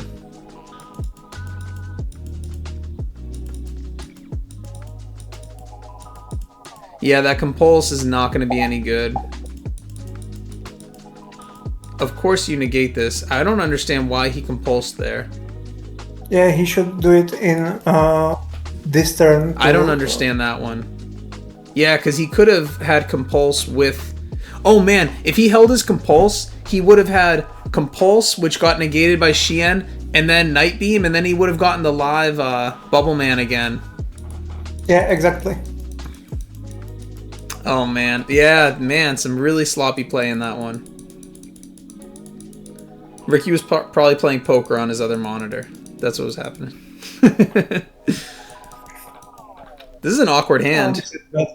This is a really awkward hand. This does not look good. And you know what's funny? He shockmastered you game one because the samurai deck, at this point I think everyone knows, is like all spells. But I think you only opened with like one spell game one. Now if he shockmasters, you only have one spell again. Nope. He goes set 4. I wonder, does he have the Starlight Road? No. He just set 4 raw. People do this, but this is something that I run into sometimes. I'll be playing against like a weaker player, let's say, or not to be mean. Like let's say I'm not playing against like a really strong player like Ricky, for example. And I've heavy stormed into like 3 or 4 back row against weaker players, and they have Starlight Road, and I'll talk with them afterwards, and they're like, you know I have Starlight Road because I set 4, and I'm just like, actually, like, at like higher tables, that doesn't necessarily mean you have Starlight Road, because you should understand that you might be in a position where you have to play into Heavy Storm because you only have like a 14% probability of opening with Heavy Storm, and you know what I mean? I'll explain this to people and I'm just like, oh man, I got caught by like over assuming like my opponent not understanding. I think that this comes a lot from the most of retro community is made up of Edison players, and you know, in Edison this dynamics is kind of true, but REDU is much more faster, and there's more swarming ability of most decks. So you have to set your back row.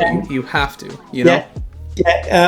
In REDU you are often much more punished for not playing into Heavy Storm than for playing into it. And the other dynamic that makes it more interesting is in Edison, there's one MST, one Heavy Storm. So you're as likely to have one or the other. You're equally likely. Yeah. It's not the case in REDU. You can set just one in REDU if you can set more, because then your opponent doesn't have one Heavy Storm but have 4. Yeah. Yeah, exactly. Exactly. So it's like if you set 1 in REDU, it's not going to get you there. You know what I mean? Yeah, REDU requires a much different approach than Edison. Yeah, but no, it's just an interesting position because I'll be talking with like very, very good players after matches, and anytime I tell them like, oh yeah, I didn't want to set, 2, set 3, they're always just like, what? Like, dude, you're losing to Heavy Storm no matter what. What are you talking about? You can't not set. And it's like, I've gotten into this mindset where it's like, and it's the right mindset where I'm just like, no, you're right. I do need to think like I'm going to lose to Heavy Storm anyways, even if I hold, like, if you're holding a card like Bottomless, what is that going to do for you after they storm you? They're already going to take the board. You know what I mean? So it's like, you do have to play into it a lot of the times. And but at the same time, when you're not at higher tables, you should still understand that a lot of people aren't going to think that way. And that's why I was saying I'm much more comfortable playing against stronger players, because they're easier to understand what they're doing. Whereas like a weaker player, you really can't predict how they're going to think because they think much differently. So that's all I was getting at. And there's this thing that we've talked a lot about in past. I think that REDU is full of mainly Edison players, you know, there are a lot of retro formats that are played by non-Edison crowds that are playing like every other non-Edison formats, but REDU is made up mainly of Edison players, and they are often thinking that way because these are good habits in Edison, but they don't translate well into this format. That's interesting. Yeah, I wonder if that's contributed to people getting frustrated in REDU format. But I think that's just a result of, like you said, Edison players finding a different format to play, because most retro players, if they're not GOAT players, are Edison players.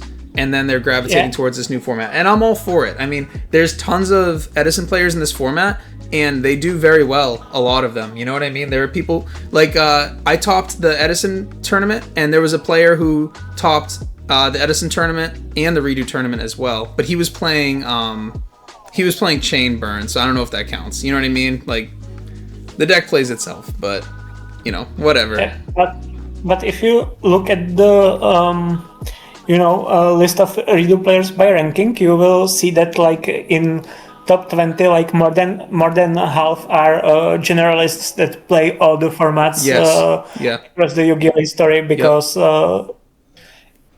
and I think that gives like a great advantage in REDU, because the dynamics of play is much more different, and the skills from Edison doesn't work in a REDU that well. Mm-hmm.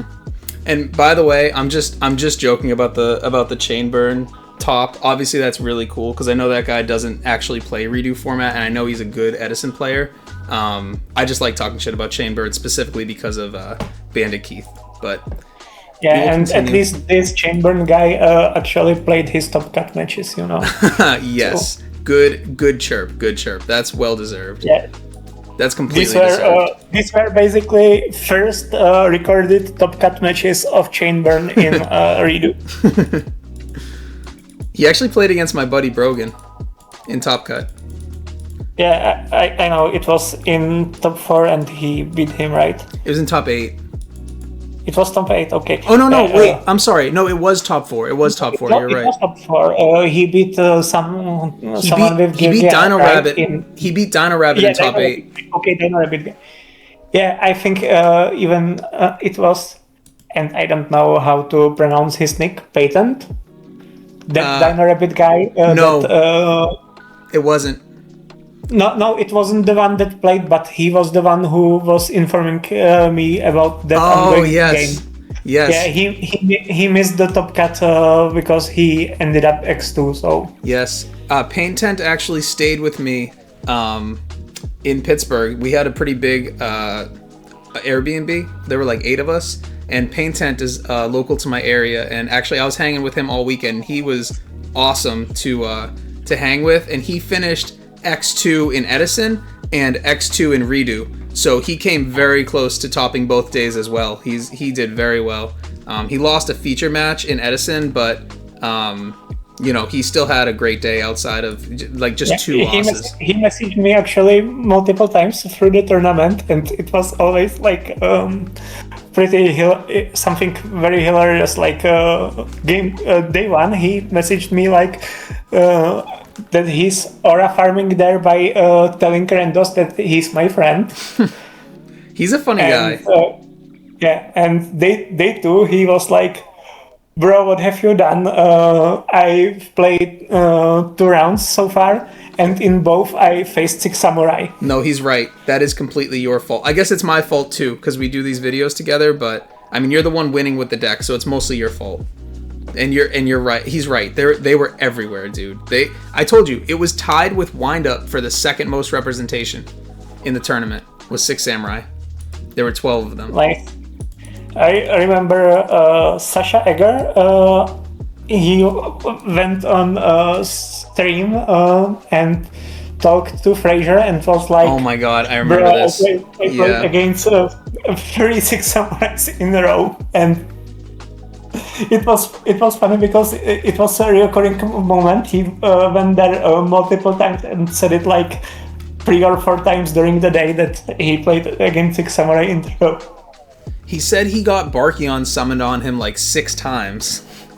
I was just like, dude, in order to have Barkion summoned against you 6 times, you'd probably have to play like 300 games of Redo. You know what I mean? Like, no one does that. Like, it never comes up. So him playing against 6 Barkions in 3 rounds is crazy. And he's on Geargia, so it's probably so fucking annoying. Like, Barkion is a crazy card, you know, but people don't really synchro in this format. This is the only deck that really synchros and has success that I can think of, right? I mean, what other decks synchros? Yeah, those with Effect Veiler sometimes. But not really. Like, Chaos Dragons play like one synchro monster. You know what I mean? Similar with Ben. They play like 2, and it doesn't come up that often. But yeah, I think this is the only deck in the meta that. Okay, agents. Agents is another one. Yeah, agents guess how many agents were in Pittsburgh out of 100? Like 2, 3. There were 4. Oh, that's not that bad. Yeah, so it's like it doesn't happen, but we basically missed this whole game. You know, for 4 of 100, that's more agent players than are usually 6 samurai players in multi-days. Except for that day, because of you. But yeah, you're right.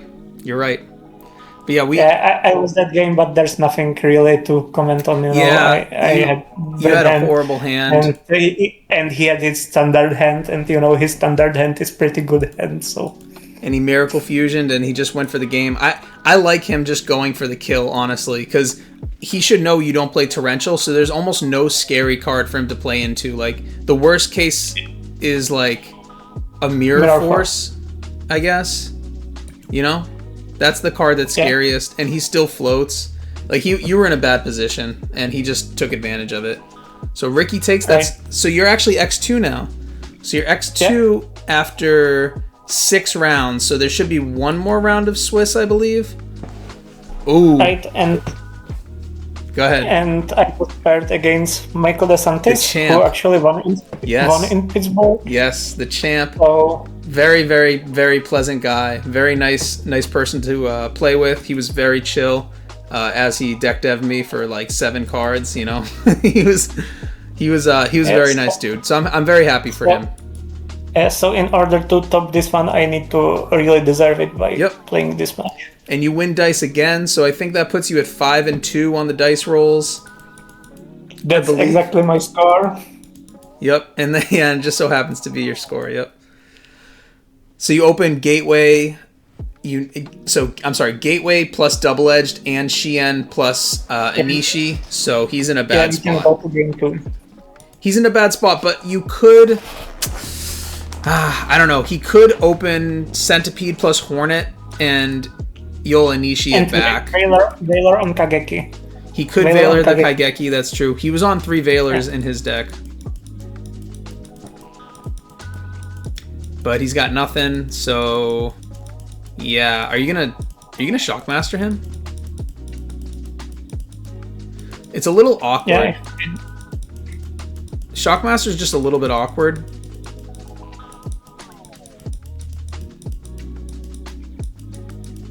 Yeah, it doesn't do much, but you know, at least I don't have to waste my Shien's negation and don't be afraid of him biting it out somehow.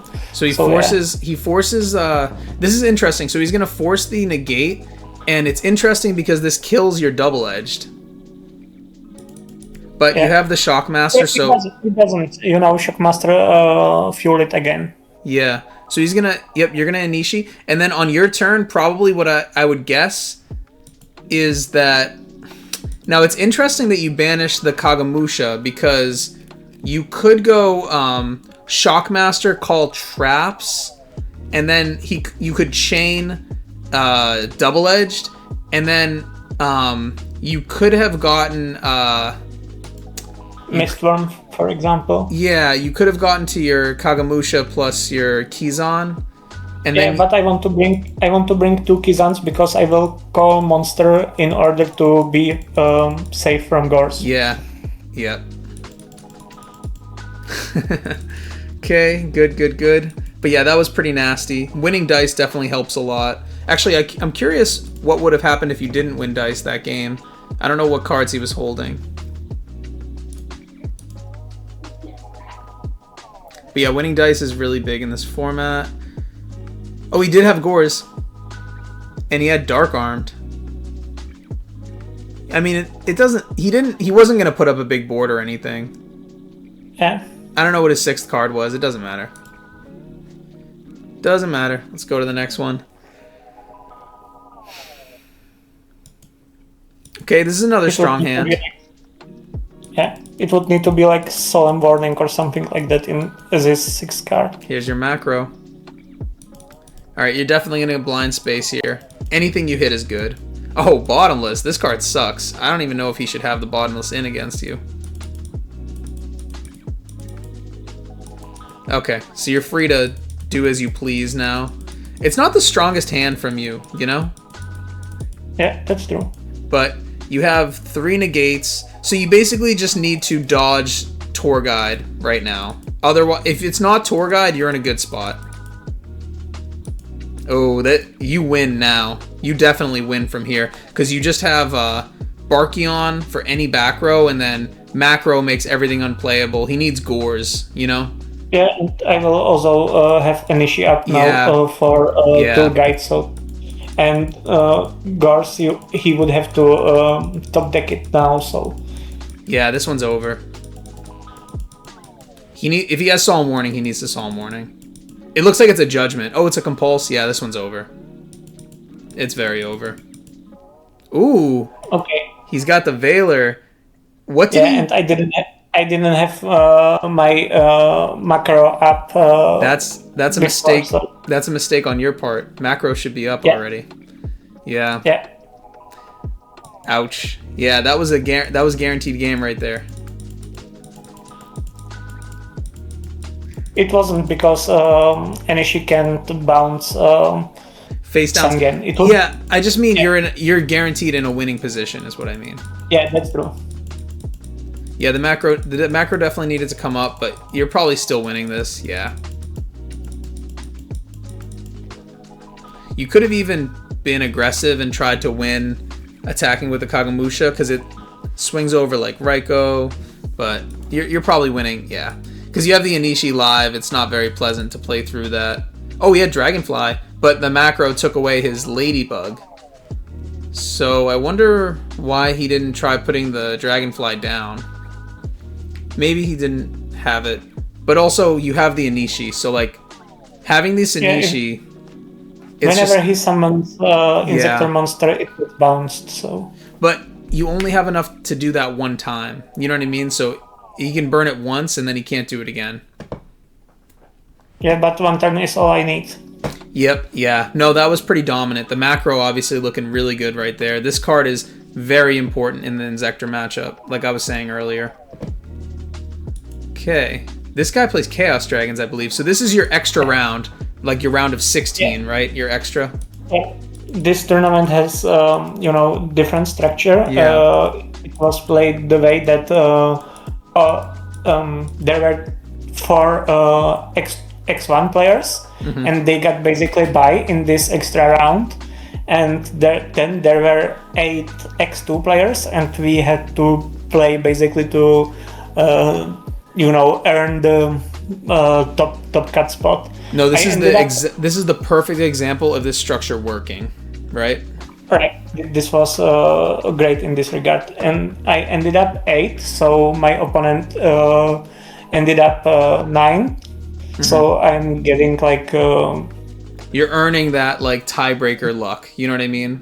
For a top cut. I get it. Yeah, no, this is interesting, and you win dice again. So I want to say you're like 6-2 in dice. Yeah, you gotta show me how to do that. You gotta teach me a little something. And you open Shien with Warning, and you opened with MST. So MST is not very good against Samurais, but I think this guy, doesn't he play Reckless Greeds and Offering to the Doomed or something like that? I don't right now remember what he was on, but we will see. Maybe not in this tournament, but I remember he was doing some crazy stuff like that. Okay. Oh, and you drew the Elder late. But this can actually make an Echuria beast. But you probably are worried about the Raikou to start with. So you probably just want to offer this as a tribute for the Raikou. Right? Yeah. And it's possible that I even attack that face down with... Okay. You were thinking about doing it with this. I might have attacked that face down with Elder, but I didn't. Okay. Oh, this sucks. He already has Light and Dark. Yep. You do have one stop. Yeah, and I've checked for Gorse. There's no Gorse. That's nice. Now you're about to go into a Roach, it looks like. Yep. Yeah. So you have the Roach, and you have the warning for like a Gorse, but this warning is probably going to be used on a tour guide instead because you have the Roach. Or a Card Trooper. Card Trooper threatens your Roach as well. Right. But he doesn't have any of that. What does he have?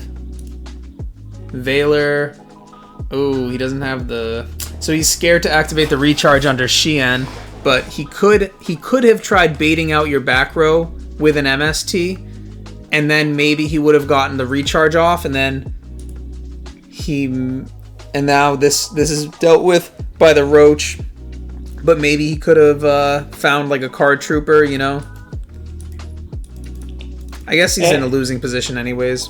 Yeah, position sucks, but on the other hand, you know, at this point, being passive is bad idea also. Yeah, this card sucks. I think this card sucks, honestly. Tour Bus card sucks. Yeah, this game's over because you have the Judgment down now at this point. He can't do anything. Yeah, setting is not going to get him there.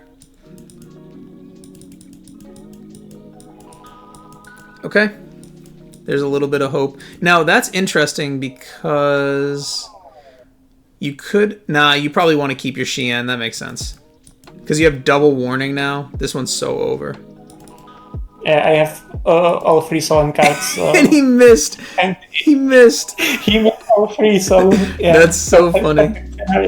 Oh my god. He has 3 Darks engraved now, and he cleared your Roach, but you have 3 negates, so there's basically no way. Yeah, like playing through entire Solemn Brigade. That sucks. You didn't need to do that. He would destroy one of my Solemns anyway, and I want clear way for attacking because my... you know what? It increases the probability that you kill him next turn, so that actually is good. Does he have 2 more? And then you had the Judgment. Yeah, that was nasty. Yep, that was pretty nasty, I'm not gonna lie. You have a couple of non-games here, just really crushing. Like, I know that Michael was saying the same thing, that they had a non-game, that you guys had a non-game. This deck is so strong, man. But that's actually, you know, kind of the point with 6 Samurai. You most of the time have non-games, like either way, but that's how the deck is designed, you know? Yep, exactly. You set up the negates and they just can't play. Especially, oh my god, having a Nishi in this deck too just makes everything so much better. Because a Nishi on top of your negates means that they can't even go into their extra deck to beat you. Because they have to play through the Anishi as well. So this hand is a little bit weird because you don't have any real way to pressure. So it's like, and he passed on 6. So most likely he's holding a bunch of Chaos monsters, but he could also be holding Trag and Gores. And if he has those cards and your Mirror Force isn't enough, you probably lose. But I'm guessing, if I know you, the answer is you have to just push, and you're going to go Zanji, Kizan, Swing, and set 3. You know, I can swing with Kizan first, and then if he brings something, I can then run it over with Zanji. Yeah. This is a really heads up thing that I'm really happy to see. Him summoning the Tragodia in attack position. A lot of people will summon everything in defense position by default, but he needs to summon the Tragodia in attack position here. This is correct. Yeah. Forces your Zanji to die. Now you're in a really bad position because you have really nothing going on. I mean, I'm perfectly fine. I have Monster Reborn in my hand, and I have You're not in a good spot. Come on. Basically everything. Come on, you're not in a good spot. This is your only thing. I like my spot. Okay. I don't know. I mean, once he gets milling, you're not in a good spot. You know, I'm now basically playing Black Wings, you know? I'm just trying to get damage. Yeah. Yeah. And you're one piece away from having a Xian, but you just want to end the duel with this Solemn Judgment Mirror Force. Oh, going for the big damage.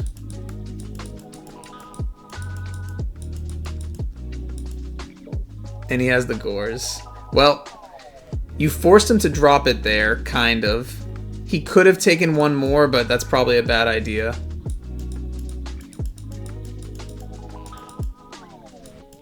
You have the Mirror Force down as well, but he had Trag and Gores, so that's a really difficult thing for you to deal with. If he swings over your Shadow, then this becomes a 200 attacker. Yeah, I need to use Mirror Force on this. Yeah, I wonder... I kind of want to look at his hand. Ooh, he Dark Flared. I don't get that one. All right, I want to look at his hand. Yep, so this is what we expected, a bunch of Chaos monsters. So he normal summoned the Dark Flare. He doesn't have a way to get lights in the graveyard. He could have Veilered to just get a light in the graveyard. I wonder if he just drew the Veiler. No, he didn't. So he could have Veilered you just to get a light in the graveyard, and then he would have taken much less damage with this Kaigeki as well. But now he's running the risk of, if this summon gets stopped, he's not going to find a light monster. And I'm sure you're thinking about bottomlessing this. Oh, you used your bottomless. Okay. Okay. Yeah. So you could judgment this if you don't want him to be able to pitch a light. So are you thinking about judgmenting this? I probably wouldn't, honestly. Yeah, I want to keep Mirror Force and, you know, clear the way for attacking with Mirror Force. But it's just if he gets that Wyvern in graveyard, it's pretty bad. Yeah. So he sends a light, sends the Wyvern. Now he has 2 lights. He wants Dark Armed. Okay. Because we know that he has the Red MD in hand. Now he has to think, yep. But he has the BLS as well, so he's playing this well. Judgment on the Red MD, and here comes the BLS. But that Dark Armed isn't going to do anything for him. So he actually could have... Oh no, he can't, sorry. So now he has Dark Armed and Veiler, so he has a light and a dark for the Pulsar. So even if your last back row is Mirror Force, which it is, he still has a way to Pulsar Red Med, which is winning, honestly. Oh no, actually not. You know what? He can't. No, he can't swing here, because if he banishes your Shadow, then he just wins. Right. Yeah. But he should have banished here. Yeah. But also attacking closes only specifically to discard to Mirror Force. Yes. But I know that you side to Mirror Force. But yeah, he has a dark and a light. So if he banishes the Shadow, then BLS plus a live Pulsar with Red Med is just winning. So he has to go Pulsar now. Yep. So again, he makes a mistake by putting this in defense position, because he allows your Shadow to crash into the... He allows your... I'm sorry. Shadow to attack over it. But if he brought it in attack position, boosted Kageki would get through it. And then you can't... then he can't clear your Red Med. He could have brought the Red Med back, and then nothing can clear it. That's true. So this is a mistake summoning in defense position, but it doesn't matter because you top deck Dimensional Fissure anyways, so he's just gonna lose. Wow, this was interesting. This is but these are the 6 Samurai games that you need to like understand how to win. You know what I mean? Like these are the games where you didn't draw very well and you just have to win this beatdown game. Like look at the monsters. Yeah, as I said, I was playing Black Wings in this game. Yep, that was actually really interesting, this game. But yeah, I actually think Chaos Dragons have a good matchup against you. They just have a hard time dealing with this Dimensional Fissure. Yeah, I think that the matchup should be really good in paper, on paper, but result-wise, I kind of feel like same with Ben. Actually, these two decks seems on paper to be really good against Six Samurai. But on the other hand, even if they go first against Sam's, it basically, thanks to the real back row, usually feels like Samurai are still going first even when going second, and Samurai are strong when going first. So I'm kind of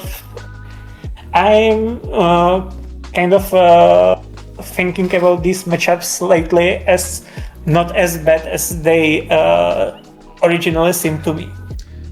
Because I am winning them a lot. I think I lost more games against Dino Rabbit recently than I lost against Chaos Dragons, and that says something. That's crazy. Yeah, Dino Rabbit should not have any tools to beat you, honestly. That deck... I don't want to be too mean and say that it sucks, because like we were just talking about, Pain Tent obviously loves that deck, but... yeah. I mean, Dino Rabbit, I don't know. But I don't know. I recently really have a streak against Chaos Dragons, and it's kind of strange because on paper Chaos Dragons should be the main deck I should struggle with. I first started to play this format. I've contacted Icaros before entering my first tournament, and we talked a bit, and I said, hey, Six Samurai recently topped this big tournament. There was one in Top Cut of REDU Rivals one. And Icaros said, the deck is probably playable there, but it will struggle super hard with Chaos Dragons. And since then, because I trust Icaros on this stuff, he's probably the greatest retro Yu-Gi-Oh player in the community. In terms of results and stuff like that, and also knowledge. So I trust him a lot when it comes to these things, and I over-respected Chaos Dragons since that day, but I think I was too much scared of them. My very first tournament in this format, I played against Icaros, and he was on Chaos Dragons, and I watched the replay. And I remember just thinking, like, this is such a bullshit deck, Chaos Dragons. Like, they get to play every broken card, all the hand traps, like, literally all of them. They play max, like, he was maxing on Maxi and Valor and Trag and Gores, and then the rest of their cards are just broken Chaos monsters. And I was playing Geargia, and I was just like, dude, this deck is kind of ridiculous. And, Chaos Dragons can brick, and that's kind of how they, like, have a hard time. Or, they, like I said, they have a hard time with Di-Fi sometimes. But yeah, if I was getting into this format, I would definitely be thinking about Chaos Dragons the first thing, even though they're not like the most successful deck in the format and they're very fragile. Or I shouldn't say they're fragile. They have flaws, you know what I mean? And like there are really bad matchups for Chaos Dragons, but there are also really good matchups. Like my buddy used to main Chaos Dragons, and when we were talking about Inzectors, he was just like, oh, I don't care about Inzectors because I main deck Dark Flare, so like I just get to take away their Hornet instantly, and I float with my Pulsar and all this, and I'm bigger than them and everything, and I was just like, that makes sense. I wouldn't care about Inzectors either if I just had a Dark Flare in my deck, that just can pitch and banish. Yeah, so that deck has so many great tools for basically every relevant matchup. It's really strong one. Its only problem is keeping things together, being coherent and getting to play, but when it's get to play, it's unstoppable. If they go first and resolve two solar recharges, it doesn't feel good. And they're kind of broken game one because you have 4 dead cards against them, because every deck main decks triple MST and Heavy Storm, and you just start off with 4 less cards. And like in this format, I feel like every time I play against Chaos Dragons, game 1 I open double MST. And I felt the same way when I was playing against Frogs in Edison format, because I played a deck that main decked Royal Decree before I played Black Wings, and I felt like I would always open them against decks that played no traps, and that's another huge advantage that like you don't see when you're on the side of Chaos Dragons. You don't know how many dead cards there are on your opponent's side of the field unless like you're a pretty good player and you can get like a read on those things. But yeah, the deck is really strong, so it's funny that you've had so much success despite a deck like Chaos Dragons running around at the top.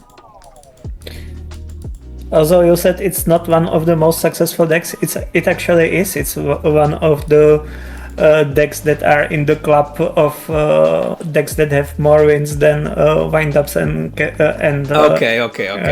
Are you happy you got to make fun of windups in this video? Are you happy you got it out of the way? I know that you are. I just think that there are tons of players that use Chaos Dragons and you don't always see it convert that much. That's what I mean by it. It does have some wins though, you're right. I know you just love making fun of windups, but we're gonna get one. Just wait, okay? Okay. Also, some of the Chaos Dragons players, like those that are they are among the most consistent players actually. Like the guy that I played in round one, Jojo Sakari. Yep. Jojo Sakari. I'm always mistaking him with the Dark World guy. Oh, with, Adam. Yeah. Yeah, I often swap these two. I don't know why, but yeah, Jojo is super consistent, and also Go Beast Mo, another very consistent player that is always, if not topping, finishing right under the top. So. Yep. He should have topped the redo day. We just unfortunately got paired in the last round. He was right there. He finished X2. And yeah, he always does really well as well. So you're right. It is okay. Maybe I'm unfairly shitting on Chaos Dragons a little bit, just because I think it's a really bad matchup into windups. I think they have a really hard time with windups, but fair enough.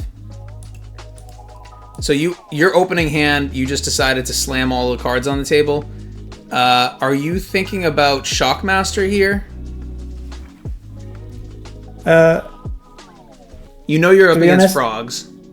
Yeah, it's possible that I went Shockmaster here. So you could go Shien plus Shockmaster call spells. No. Oh, you want to get some damage in first. Yeah, okay, yeah. Okay. There was chance to, I had to check if I have game or not. Fair enough, but he's on like 3 Battle Fader. Oh, yeah, oops. But I had to try. Fair enough. Okay, so you're not going to go Shockmaster, that's fine. You want to end the duel quick.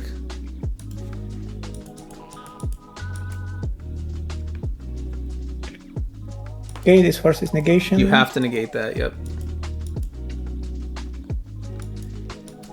Interesting. Okay, it's yours. Now, this is interesting because he already summoned. So he could just crash here and leave you with just Inishi. Yeah. Okay. Ooh, you draw Gateway. But you already used your Shadow, so you can't get multiple counters, actually. I can bring you can bounce with Shadow and Shien with double edge. Get 2 counters, and then I have enough to kill. But there are also some more lines because I can bounce my own monsters. Yeah. Okay. So you're probably gonna bounce this Kizan to get another counter. And then you can get a Grandmaster or something. Oh, and you'll be able to keep your Shien alive. Yeah, this is a really interesting position.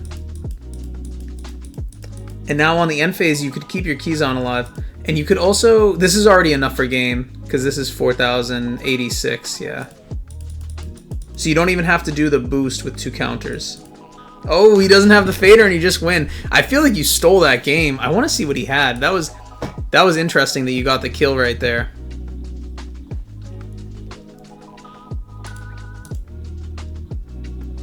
Yeah, drawing Gateway there made that lethal. Oh, he had a Ronin Totem, and he had My Body's a Shield. This looks like something from a player, because I think this was his first tournament in this format. I don't know about this card in the main deck in this format. I'm not going to lie. I guess because of multiple torrential and multiple bottomless, but... I'm not fan. Yeah. And you know, with his deck, you shouldn't be that afraid of specifically bottomless and torrential. Yeah, exactly. Exactly. So I love this card personally. I really enjoy this card. I don't see it as like something that's possible to use in the main deck. I just don't think it's an option. But that was interesting. That was actually a good win from you. This is another example of games that maybe like aren't as easy to navigate if you're like just starting with this deck. Yeah, by the way, this guy went first in he finished first in Swiss. And it's pretty cool because, you know, we don't see frog decks. That might have been the only top for frogs in REDU. Yeah.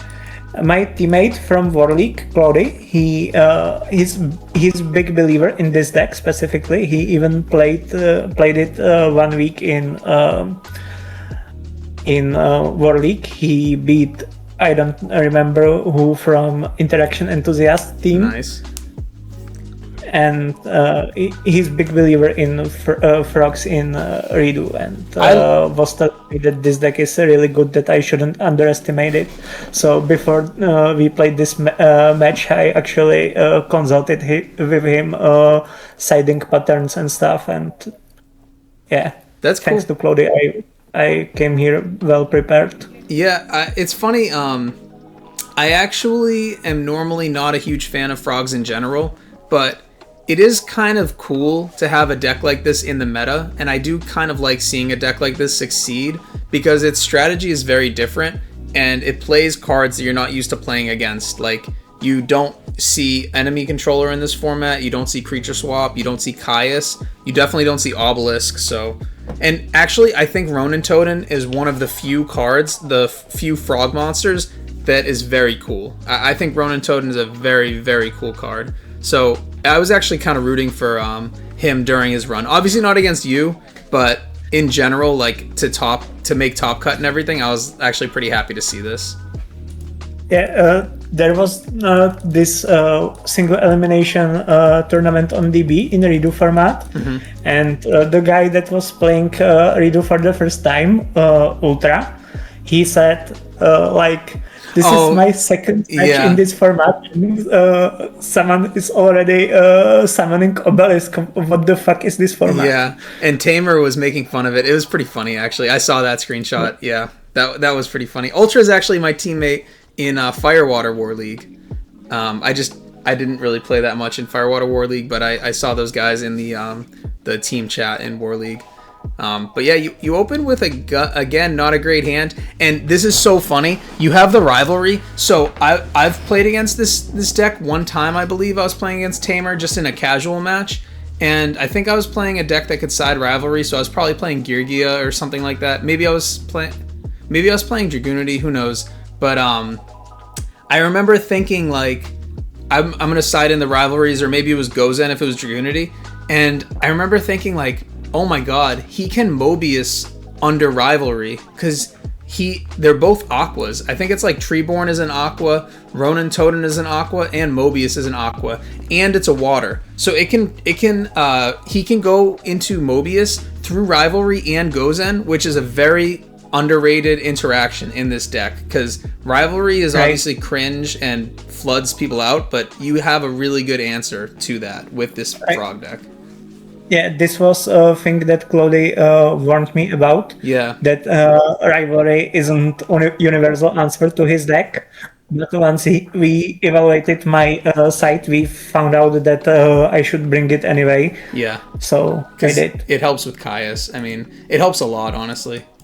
Yeah, and if I have it, if I have it paired with something that can stop Mobius, I am basically winning. Okay. Interesting. Oh, you have this Zanji can protect itself. Interesting. But you still end up with nothing. Yeah. Now he does his Ronin Totem play. Ah, there it is. But you have the Solemn Warning. Yeah, it's good. It's a good thing you had the Solemn Warning. About, I need something to prevent this play, but it's not end of the day. Yeah. This feels horrible. This is not a good spot. Oh, did you not attack with 1800? You were scared of like a trag right there? Yeah. Or Gores? Oops. That's unlike you. I feel like usually you try to end the game quick and you just accept that you're gonna lose to Gores. I feel like you're more aggressive than me at least. If I put my opponent on clocks here, it's pretty long time remaining to kill, so there's no point in chipping these 18 against full life. Now you're seeing a lot of the cards in his hand, though, so he might end up using his whole hand. Okay, he's just sitting with this Ronin Totem. Asceticism. You can get a Keyzon, and you get a draw 2. Okay, right. This is not bad. When I can play Pot of Greed, I want to play Pot of Greed. Yep. This Anishi isn't bad either. Yeah, you can go... You can go like Anishi and like a Blade Armor. Anishi and then Shadow in main phase 2, so Anishi will be alive. Oh, because you need another face up, that's true, yeah. I forgot about that. Oh, whoops. Yep. Okay, so you're in an okay position just because he's so low on cards. But, oh, and he only has one Ronin Totem, but he should have a Swap Frog in his hand, right? So he can actually... Yeah. With Swap Frog and Ronin Totem, he should be able to... Oh, okay. Doesn't matter. You can take this Anishi back to your hand, though. Yeah, that's what I'm going to do. And then it gets fueled again. He probably has to... He can't get to a Dark Mist, though, because he can't send Ronin Totem, right? Oh, no, it can. Yeah, it can send a Ronin Totem. So, Dark Mist is a little scary, but you have the Anishi. This is an interesting game state, actually. Oh, he can't get to Dark Mist anyways because of Rivalry.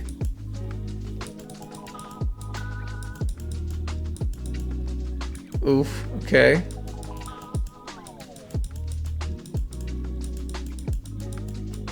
Now, I wonder why he set this back row. Okay, it's an MST specifically for something like United. Okay.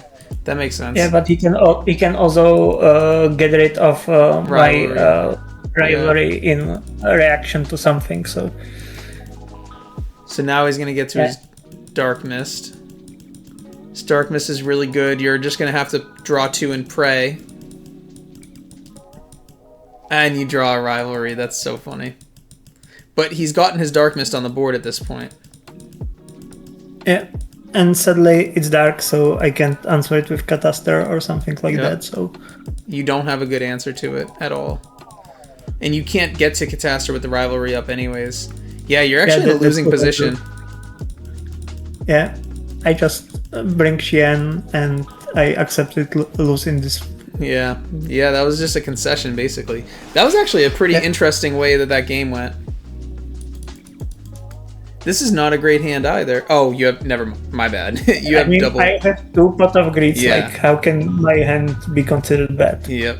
Now, it's interesting that you summon the Anishi here. I would have summoned the Kagamusha because you have 4 chances to draw Asceticism into a Asceticism does nothing with Kagemusha. I would need to summon... Oh, because you have the Elder in your hand. I'm sorry. Yeah. I would summon the Elder then because you have 4 chances, right?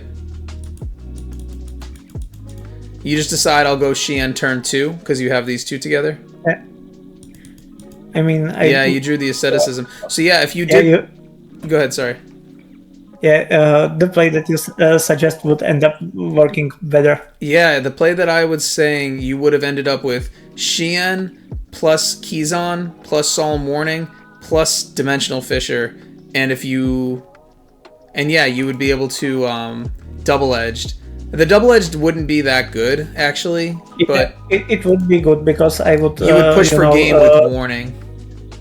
Yeah, and I would summon my Xian first before activating Double Edge, so I would have this material. Before activating Dimensional Fissure, so I would have these materials for Double Edge in graveyard. Yeah, when I say it's not going to be good, I just mean what are you going to make off of that Double Edge play? Because Naturia Beast... Go ahead, sorry. But also there's one thing, and that's that this hand enables Shockmaster. Yeah, because of the asceticism. I can now go into Shockmaster, which was something that, you know, if I went for this play, that same top deck that would allow me to make Xian, allows me to make Shockmaster. Shockmaster's not going to be as good, though. I mean, you're going to... Shockmaster is nice. I don't know what you talk about. No, you're right. I will Shockmaster spells and sit on Dimensional Fissure and be chilling. No, you're right. You're 100% right. And with the Solemn Warning, it helps you push for game as well. Yeah. So this is not a bad position for you. It's also nice to get the Zanji out of the deck. You probably don't want to draw it. Yeah, that's pretty nasty. I'll give you that one. There's one thing I should have first activated Di-Fi and then make Shockmaster, so just to make sure that there won't be Valor on it. Yeah. But he can chain Valor to the Dimensional Fissure anyways. Yeah, that's why I should have activated Dimensional Fissure and then Exceed.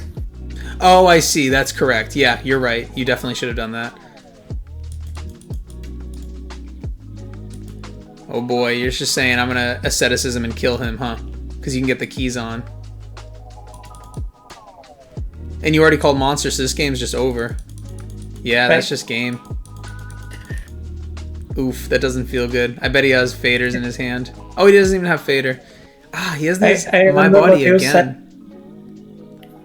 Go ahead. I remember what you said after this game in chat on server. You were like, welcome to REDU format, Hanzo sucks everyone, he's our enemy. Yeah. Or something like that. Yep, the antagonist, right? Yeah. Yeah. I mean, hey, look at this. Am I lying? But this is another bad look for the My Body is a Shield in the main, I gotta say. I don't really... I feel like this needed to be any other card, because if he has a Swap Frog, he actually has a play. He can go... Yeah. That card should have been sided out like what it hits in my deck, like bottomless, and that's basically it. And I think I even sided bottomless out, so... Yep, this definitely needed to come out. Can he special Swap Frog under Dimensional Fissure? Does it have to send to the graveyard? Or does it just discard? I think it needs to discard, so you can... So then if he had Swap Frog instead of this card, he could special swap Tribute for Mobius, and then... I guess he's still not in a good position because you can initiate back and then he's not going to be able to do that again. But at least he gets... I don't know. Oh, and you warning him anyway. Yeah, this one's over. Yeah, I wasn't lying when I told him this is the REDU treatment for everyone. Oh no. Another mirror match. Oh no. Silent G again. Okay. Do you win dice? Yep, you win dice this time. I win also the previous time, but I open shit. Yeah, you were killing it on dice this tournament. And this is a... This is not a Xian hand unless you can find... I mean, if you find a Kagemusha, you have it. Yeah. So here you probably still want to get your draw 2, right? Because you have a really weak hand into 6 Sams right now. I don't think that's what I did. You're just going to do it after storming him, I guess? But if he has a Xian... If he gets to Xian turn 1, then you're kind of fucked, honestly. Yeah, you do it. Oh, no. Oh, because he gets counters on his. Yes, I forgot about that. Okay. When Six Samurai first came out, Legendaries in 2011, the format didn't have Heavy Storm. And MST was at 2, and Gateway was at 3. So it was very common in mirror match that you just activated your continuous spells, your Gateways, your United, stuff like that, and said, you go. Damn. Yeah, and for mirror match, it was common at that time to side torrential. So you used your continuous spells, set your torrential, made your opponent to commit into your spells, give you counters, you torrentialed his monsters, and then killed him with material he gave you. Very mean. I'm sure you're happy you're not playing torrential, but that sounds very, very mean. Yeah, Gateway Gateway at 3 sounds completely stupid to me to begin with. Gateway in a 6 Samurai format, getting your opponent's counters at 3 sounds just like not worth playing at all. That sounds very silly. Yeah, that format was stupid, but actually that format was how I learned the game, because it was default one in India's game over the Nexus in this game that I've originally learned Yu-Gi-Oh from. That's funny. So that you're used to that. And you're used to no heavy storm then. Yeah, playing Triple Gateway is how I was introduced to Yu-Gi-Oh! Okay, you are in a horrible position right here. You, I guess, can try to bait his negate. You have no monsters in graveyard. Like, you're probably losing this game. So are you thinking I'll start by activating a United? No, because if he let United, I am in a really weird spot, so I am probably starting with... Heavy Storm? Yeah. But the thing is, starting with Heavy Storm, you know that he's going to negate it. That's true, but I need to hope that his set cards are fake. Yeah, I think you're going to lose this one. He has to negate this. I can't believe he even put a thinking emoji. That means that at least one of his cards is bad. Yeah. He has no protection, actually. Yeah, you lose. Yep, you lose. Yeah, there weren't that many things you could draw into, realistically. I mean, you drew your second asceticism. I don't know what... I mean, you needed, like, keys on for a 4, I guess? Kizan, and I would then make Shadow Shien and Shadow Shien plus Kageki to out his board. Yeah, I mean, you were just gonna lose that one. Yeah, that was basically the only top deck that would get me out of it. No. Gateway. So here, you can Kaigeki, Kizan, but you can't get the Shien. You'll get a million counters, but you just can't get the Shien. So you could make a Roach though. Roach won't be bad. Or Shockmaster. Yeah, you'll definitely Shockmaster. Who am I kidding? And you get to keep your Anishi. Yeah, it's a live Anishi. It's not a live Anishi, but it's Shockmaster, and Anishi is not that far from becoming alive. So yeah. Yeah, it's not a live Anishi. Well, no, it is, because this is gonna die on the end phase. Yeah, that's true actually. Yeah, so it's a live Anishi. Yeah. No, it's not, because there's no 6 on Yes, true. But he's under the shock, and I have Composer reset, so there's not much to do. Yeah, he need to try to get over that. You set him back a Anishi. turn, and you're hoping to draw a monster, it looks like, so you can make your Anishi 22. Yeah, and I think I forgot to add counters here. Oh, true, No, yeah. Oh, he tells you. Yeah, so because of that, getting counters for his summon, you already have a monster now. So this game's over now. Yeah. And you draw asceticism, so you have Shien. But actually... No, never mind. Because you can Anishi back, but you don't have a way to Shien without the asceticism. Ooh, he set his gateway.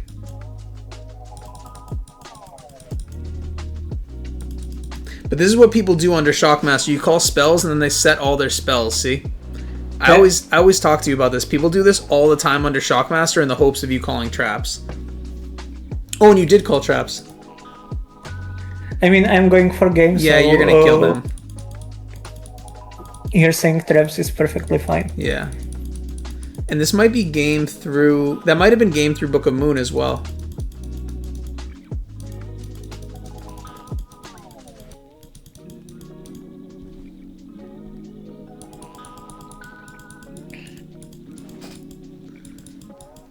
Okay. Oh, so he opens. Now, He it all opens and depends on how lucky I will be with MSTs.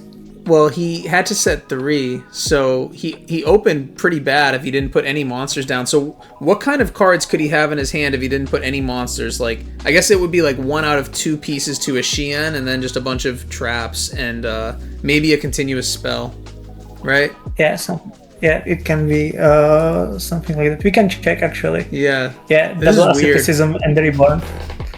That's it needs weird. 1 piece. Yeah, I figured it would be half of a Shien in his hand. Oh, and you sniped a warning. And he set a Magatama. That's kind of nice for when he does have a monster to bring down. You know? Yeah, it's good to make it alive. And when playing Six Samurai Mirror, you can think like what will be in 3-4 turns from now. We are playing for next turn. Mm-hmm. I'm expecting this last card he set to be like an MST. Could also be a Compulse.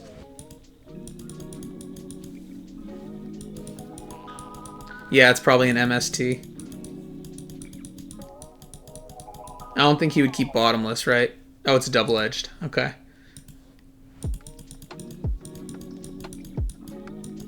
Yeah, this one's not looking too good for him. You're gonna bring down your Anishi now. And it's live for 1 negate. And you know there's really not too much to fear. He would need like double Mirror Force. Right? Or Mirror Force plus Compulsory or something like that. Damn, and that's so much damage. if he had it, he would one of them set turn before, so Yep, you're right. So you know it's lies. He's just setting bluffs. Oh man, that's too funny. So what's the punish you're referring to here? Elder? Elder. Yeah.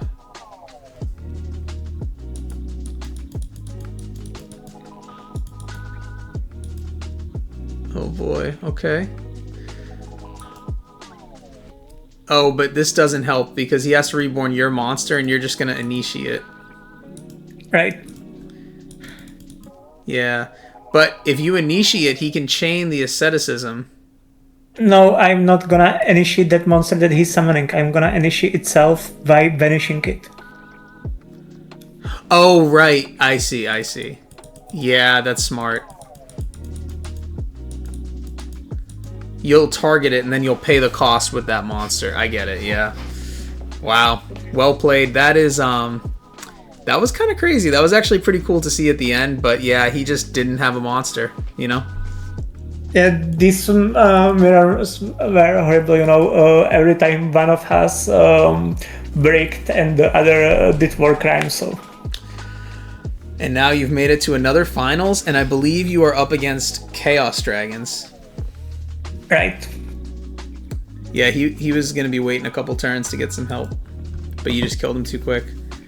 But yeah, shout out to Tommy. Obviously, he always does really well in these tournaments, and he changes up his deck a lot, but as you know, he was playing Six Sams in Pittsburgh because he was really, really excited to have that signed Shien from you.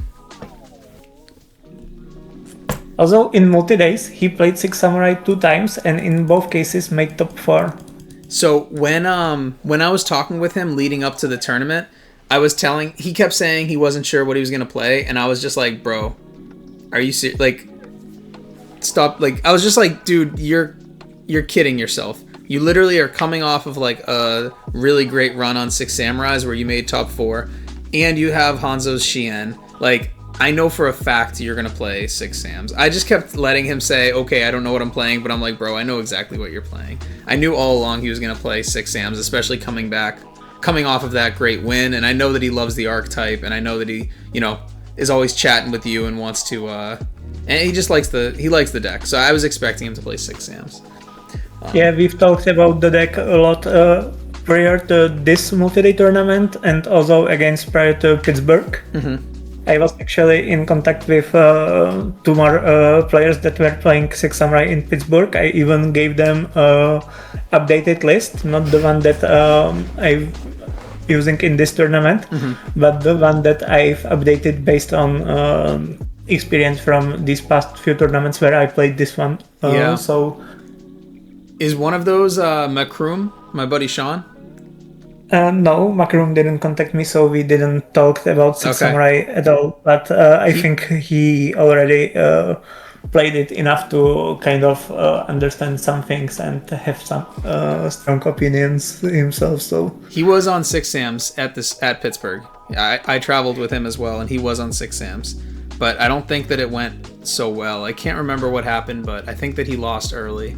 And also in Pittsburgh, because the number of players was kind of weird, I think it was like 105 or 110, it wasn't enough to have top 16. So you had to go X1 to make top cut. Unless you're C. Brogan and you're the GOAT and you can be the only X2 to make it into top cut. Everyone else that made top cut was X1. Yeah, he made the top cut with X2 and then the only one. Ended up making finals after beating Marcus Hayden. And oh man, and it could have been me and Brogan in the finals. It would have been so funny if it was me and Brogan in the finals, because actually it's funny, before the Edison tournament, Brogan and I were just chilling, sitting down, and he was just like, you want to play some games? So before the Edison tournament, him and I were playing wind-up mirror matches at the table around a bunch of Edison players, and he was saying that I was like crushing his confidence because I straight up opened Heavy Storm like 3 or 4 games in a row and just murdered him. Because I opened Storm and would just like Factory, Rabbit, whatever.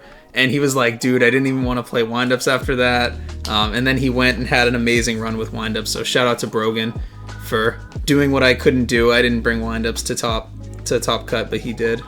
And actually, speaking again of Pittsburgh, Baku Brody was my round 1 opponent in Pittsburgh, and he was playing Chaos Dragon. So I played the same matchup round 1 of Pittsburgh, but I was on Geargia, obviously. Oh, cool. So you lose dice here. So I think this was like your 3rd dice roll loss, something like that. And again, this is what we were talking about earlier. You actually start the duel with 5 cards because you open Heavy Storm against Chaos Dragons. Yeah. But you are going to Elder, so you can actually Shien without normal summoning, but it doesn't make a big difference because you don't have a normal summon. Now, this kind of is awkward. Oh, you're going to go Naturia Beast. This is...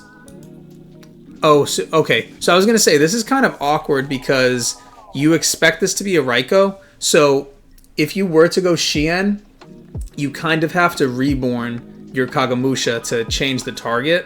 And it's not really good. No, I'm going to attack. Oh, you have double-edged. You have double-edged. I can simply reborn my... I can reborn my Naturia Beast. You can also just warning the flip summon of the Raikou. Yeah, that's also possible, but I like my... okay, I did that. Okay, never mind. I think I didn't did this way because I sucks. Like, keeping my warning for Gars. This is tough. Oh, he mills Dark Hole, which is good. I would prefer if he milled Heavy Storm, but it is what it is. Yeah. Oh, he just tribute summoned for Dark Flare, and now he's gonna pitch. Oh, this kind of is tough because he can take away your Kagamusha. Yeah, that's tough. Yeah, this all fell apart for you. Oh my god, and Dark Arm, that's game. Yeah, you lose. Yeah, I think I should have attacked into that Raikou and then reborn my Nut Beast. Yeah, that's an issue I really have with Chaos Dragons is when they flip summon their Raikou, they have so many conversions for that Raikou because they can tribute summon 6 different one tribute monsters that are all actually kind of threatening. Like Dark Flare is like whatever, but it's also a 2400 attack monster and it gets them access to their deck. So that was actually pretty rough. But again, that shows like going first is kind of important because he was able to set his Raikou freely turn 1 and then have it for you turn 2, So that's why like I keep bitching about all of the dice rolls that I lost in Pittsburgh. But okay, this game is crazy. fucking double bottomless Judgment macro. That's crazy. The only thing you're missing is the Xian access. Wow. I don't understand that one. You have no incentive to special summon a Keyzon here. That was a bad maxi right there. I take it. Yeah, but like there's just in the spirit of like these videos being like educational, you know what I mean?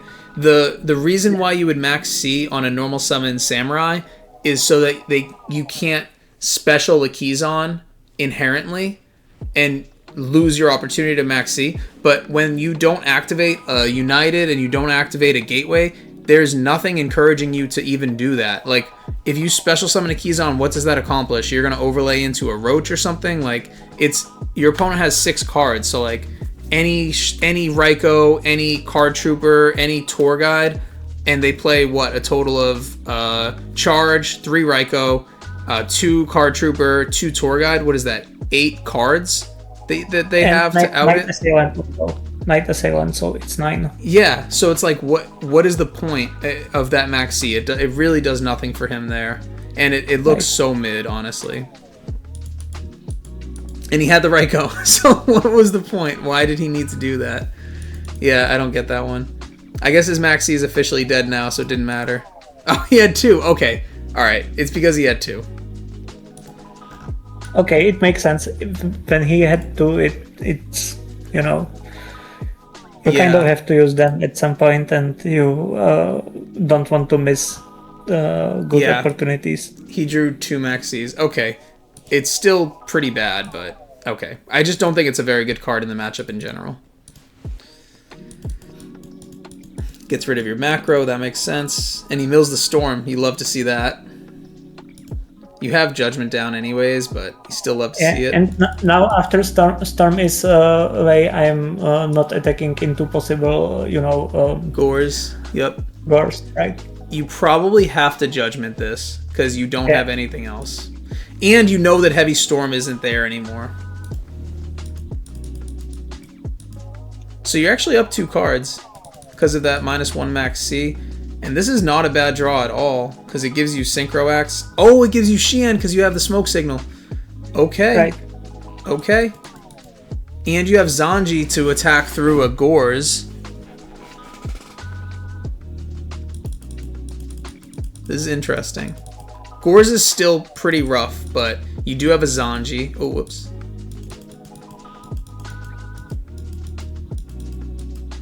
So you're scared of the Gores, it looks like, so you just poke him because you can't kill him, and you have no real way to deal with it. And I'm also well protected against basically anything he can. Besides the damage step, yeah. And he just scoops, so he had nothing. I didn't see what his hand was. It looked like he was holding Lance. I don't understand that one. I guess for your asceticism. Sork. Dark Hole. Yeah.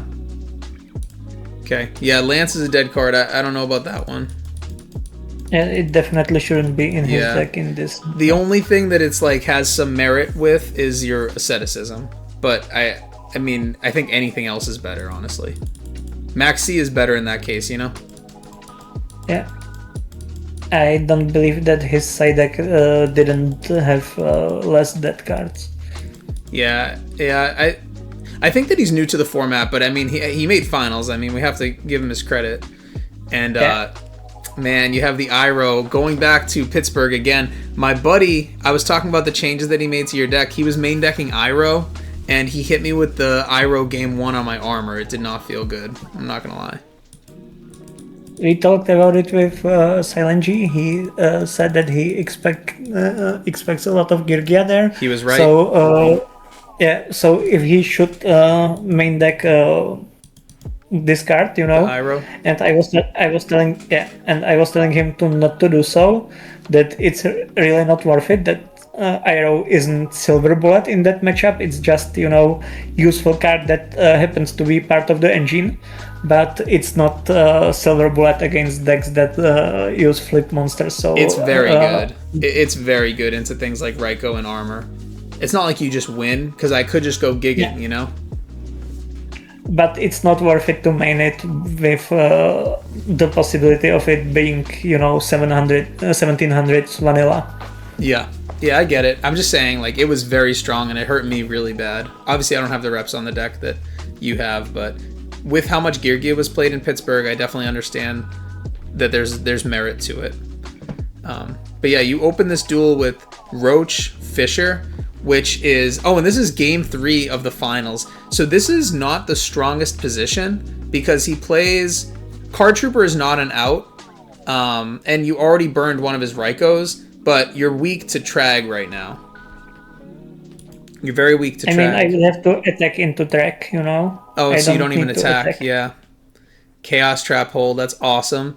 So this stops even a Flip Summon Ryko, stops a Lila from clearing your Dimensional Fissure, and you have Dimensional Fissure up, so he can't max C or anything, and you have Xian in your hand. So the only thing that you could possibly be scared of is like a Torrential, which you know isn't going to be there. You are still kind of scared of Tragodia. Kind of. But you have the Anishi. Okay, this is interesting. Attacking with with your Xian here risks losing to Tragodia, actually. Because if he drops a Tragodia right here, he goes to 3,000 on his turn. I think that you are going to lose. Because you can't protect your Xian. Your Xian is going to get banished. Yeah, that's true. Actually, I was thinking only about Gors at this point and didn't think about Track. Gors still cooks you because he can, if he activates this, I guess he can't with it. With a decree, I assumed it was an MST, but if this was an MST, Gors still cooks you as well. If it was MST, I would expect it to be activated sooner. So, when he see that I'm going for Xian, he would use it. And I, at this point, knew that his Gors, if he has it, is completely dead. So, yeah, I risked it. But the Tragodia would cook you right here. Yeah, but that's the only thing that I am losing. So, and this is his last chance as well. This is his last chance to drop it.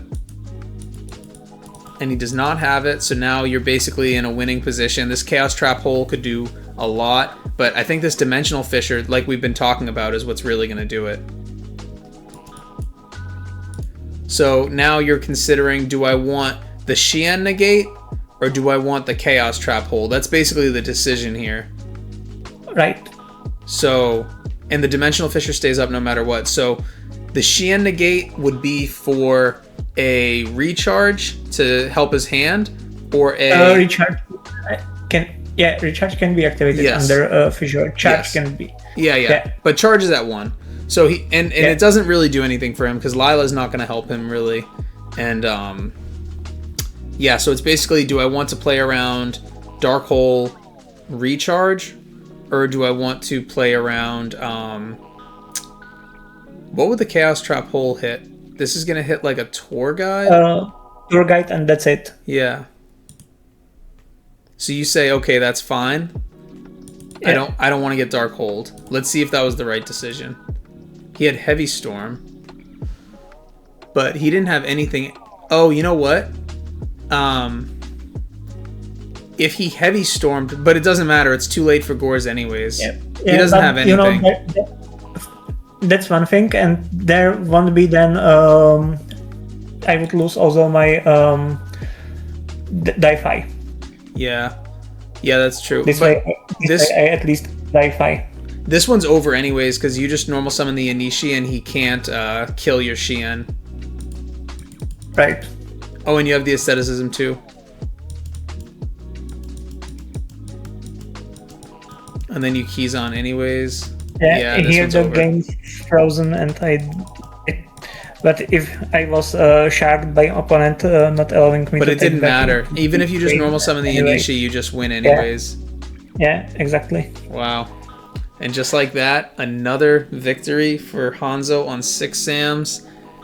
Crazy. This tournament was cool because it had that extra round of 16, which made this an even longer run, Go. Alright, sorry about that. We some minor technical difficulties, but this match just ended. Any closing thoughts before we jump into the deck lists? I would like to give credit to my opponent Baku Brody. He had amazing run in Top Cup. It was crazy because he was paired against 3 hero beat players in a row, and he ended dreams and hopes of all of them. He played against Spore, Kozarski, and Ricky. 3 great players, all on heroes, and Bucko Brody was hero killer. Yeah, Spore is actually another very, very accomplished REDU player, and he plays multiple formats as well. Kozarski obviously has been sticking with heroes for a while, and I know he's coming off some good performances. And then there's Ricky right behind you at rank 2 in REDU format. So that is pretty cool for one of his first tournaments in REDU, going up against the deck that just kills you. I can just pull up this top cut, actually. Yeah, so... Also, this tournament was special in one more thing. And I would like to give one more shout out here. I would like to give shout out to Mate. I'm sure that he's still watching even at this point when we are nearing 3 hours. Yeah, of course. Hi, Mate. And I would like to give him shout out because I've started playing this format originally because of impulse that went from him. So we are here because of Mate right now. And this tournament actually concluded on a day when it was exactly 1 year since my first REDU tournament that I played, based on impulse that came from Mate. And we can find that one also on format library if you just click wind up format. Oh, this is your first win in wind up format you're talking about? Yeah. Is it this guy? No. This is GoPo Cup. Here we actually played finals against each other in that GoPo Cup. Remember that? Oh, yeah. Was I on Psychics? Yeah. And this was actually my first tournament. I was here in finals against Jay. Shout out to Jay. Yeah. And, it concluded... the date doesn't match because it took putting some time to, force Retrobot to end the tournament. But actually, the date when the last match of that multi-day that we just covered was played was exactly 1 year after this one. So it was amazing year of playing this format, and I had a lot of fun. And I'm glad that Six Samurai, the deck that used to be considered a rogue at best, went this far. And it's a huge meta threat now, for sure. Yeah. Yeah. Actually, the list is very, very similar. It changed very little. You cut the Cyber Dragons, you cut the Max Cs. Some of these became macro. You added another Night Beam. But it's very similar. Yeah. Nothing much changed since that. I think that the formula for Six Samurai is universal, and nothing much changes even across formats. So yeah. Here's the big change that I'm noticing. I remember when I was first watching REDU format tournaments, when I was first trying to learn the format and get into it, every single tournament, the top side decked cards looked like this, where Gemini Imps was way higher than everything else. And then because everyone thought that they have to be prepped for Dark World. Now look at the top side decked cards. Both of them are just meant for windups. Literally, this is 144 cards just meant for windups in the side decks. That's crazy. Yeah. Also, there's the thing with siding Gemini Imp for Dark Worlds. They are basically siding out cards that you want to use Gemini Imps on. So they side around in order to for Gemini Imps to do something, you would have to main them actually. That's just another reason. Well, I'm not trying to get people to stop playing Gemini Imps because I don't enjoy. Let's make them stop playing Dark World, We don't want people to stop using Gemini imps. We want people to stop using Dark World. Exactly. No, it's funny just because I've like never. Oh, I was on Gemini Imps here. Okay, I was gonna say for a while I haven't. Okay, I was on Gemini Imps before. For a while I wasn't on Gemini Imps. I just in the last couple tournaments I just don't side them, and I just have sided other things. Like I've sided like Shadow Imprisoning or Macro or Trap Stuns and things, or Twisters and things like that. But we're getting off topic. Congratulations to you again, Hanzo, on another win. Like you said, this is your 4th one in like a year. And yeah, I mean, the top of this tournament has all the really great players. Silent G is here, Spore is here, Ricky is here. We have Los in his first tournament, and then some other people topping for the first time in the format. But yeah, this was another good one. Maybe next time it'll be me going through my win. Hopefully, we'll see. But yeah, thanks again, as always, for coming on welcoming me to your channel, I should say. Yeah, that's right. It's my channel. I want it. Yeah. Fair and square. Exactly. But yeah, thanks again. I'll wrap the video up, and yeah, as always, I'm sure lots of people are going to be talking about Six Sams on the Discord server and in the comments of this video. So I'll probably link the Discord server as well, so that people can join these multi-day tournaments. They keep getting bigger. Like you said, this most recent one has like 80 players, so the format's growing. It's been really fun. I like seeing the diversity in the meta as well, and I think it's just a fun change of pace for people, like you said, coming over from Edison. Yeah, I would like to finish by saying that if you are interested in playing Six Samurai, feel free to tag me on server or even write me a DM. I've been helping to some players before the RRC Pittsburgh, and I am in contact with others playing Six Samurai, with Silent G. We've talked about different ideas he had and stuff like that. You can even show his deck list, please. Silent G's in this one? It's going to be the same one? Yeah. No, it's not the same one. Oh, he was playing deck dev. Yeah. Please, if you are considering playing Six Samurai, don't put virus card into your decks. It's a stupid idea. Don't do it. I've seen so many Six Samurai players doing it across multiple formats. It seems like one of the common mistakes that many Six Samurai players have to come through. But you know what? You don't have to. I'm telling you, don't do it. Good. We definitely don't need more deck devs in this format. And it's also bad in the deck. Yeah, all that stuff. I mean, I like this as a change of pace from Edison because you don't have people looking at your hand. So yeah, definitely keep this out of this format.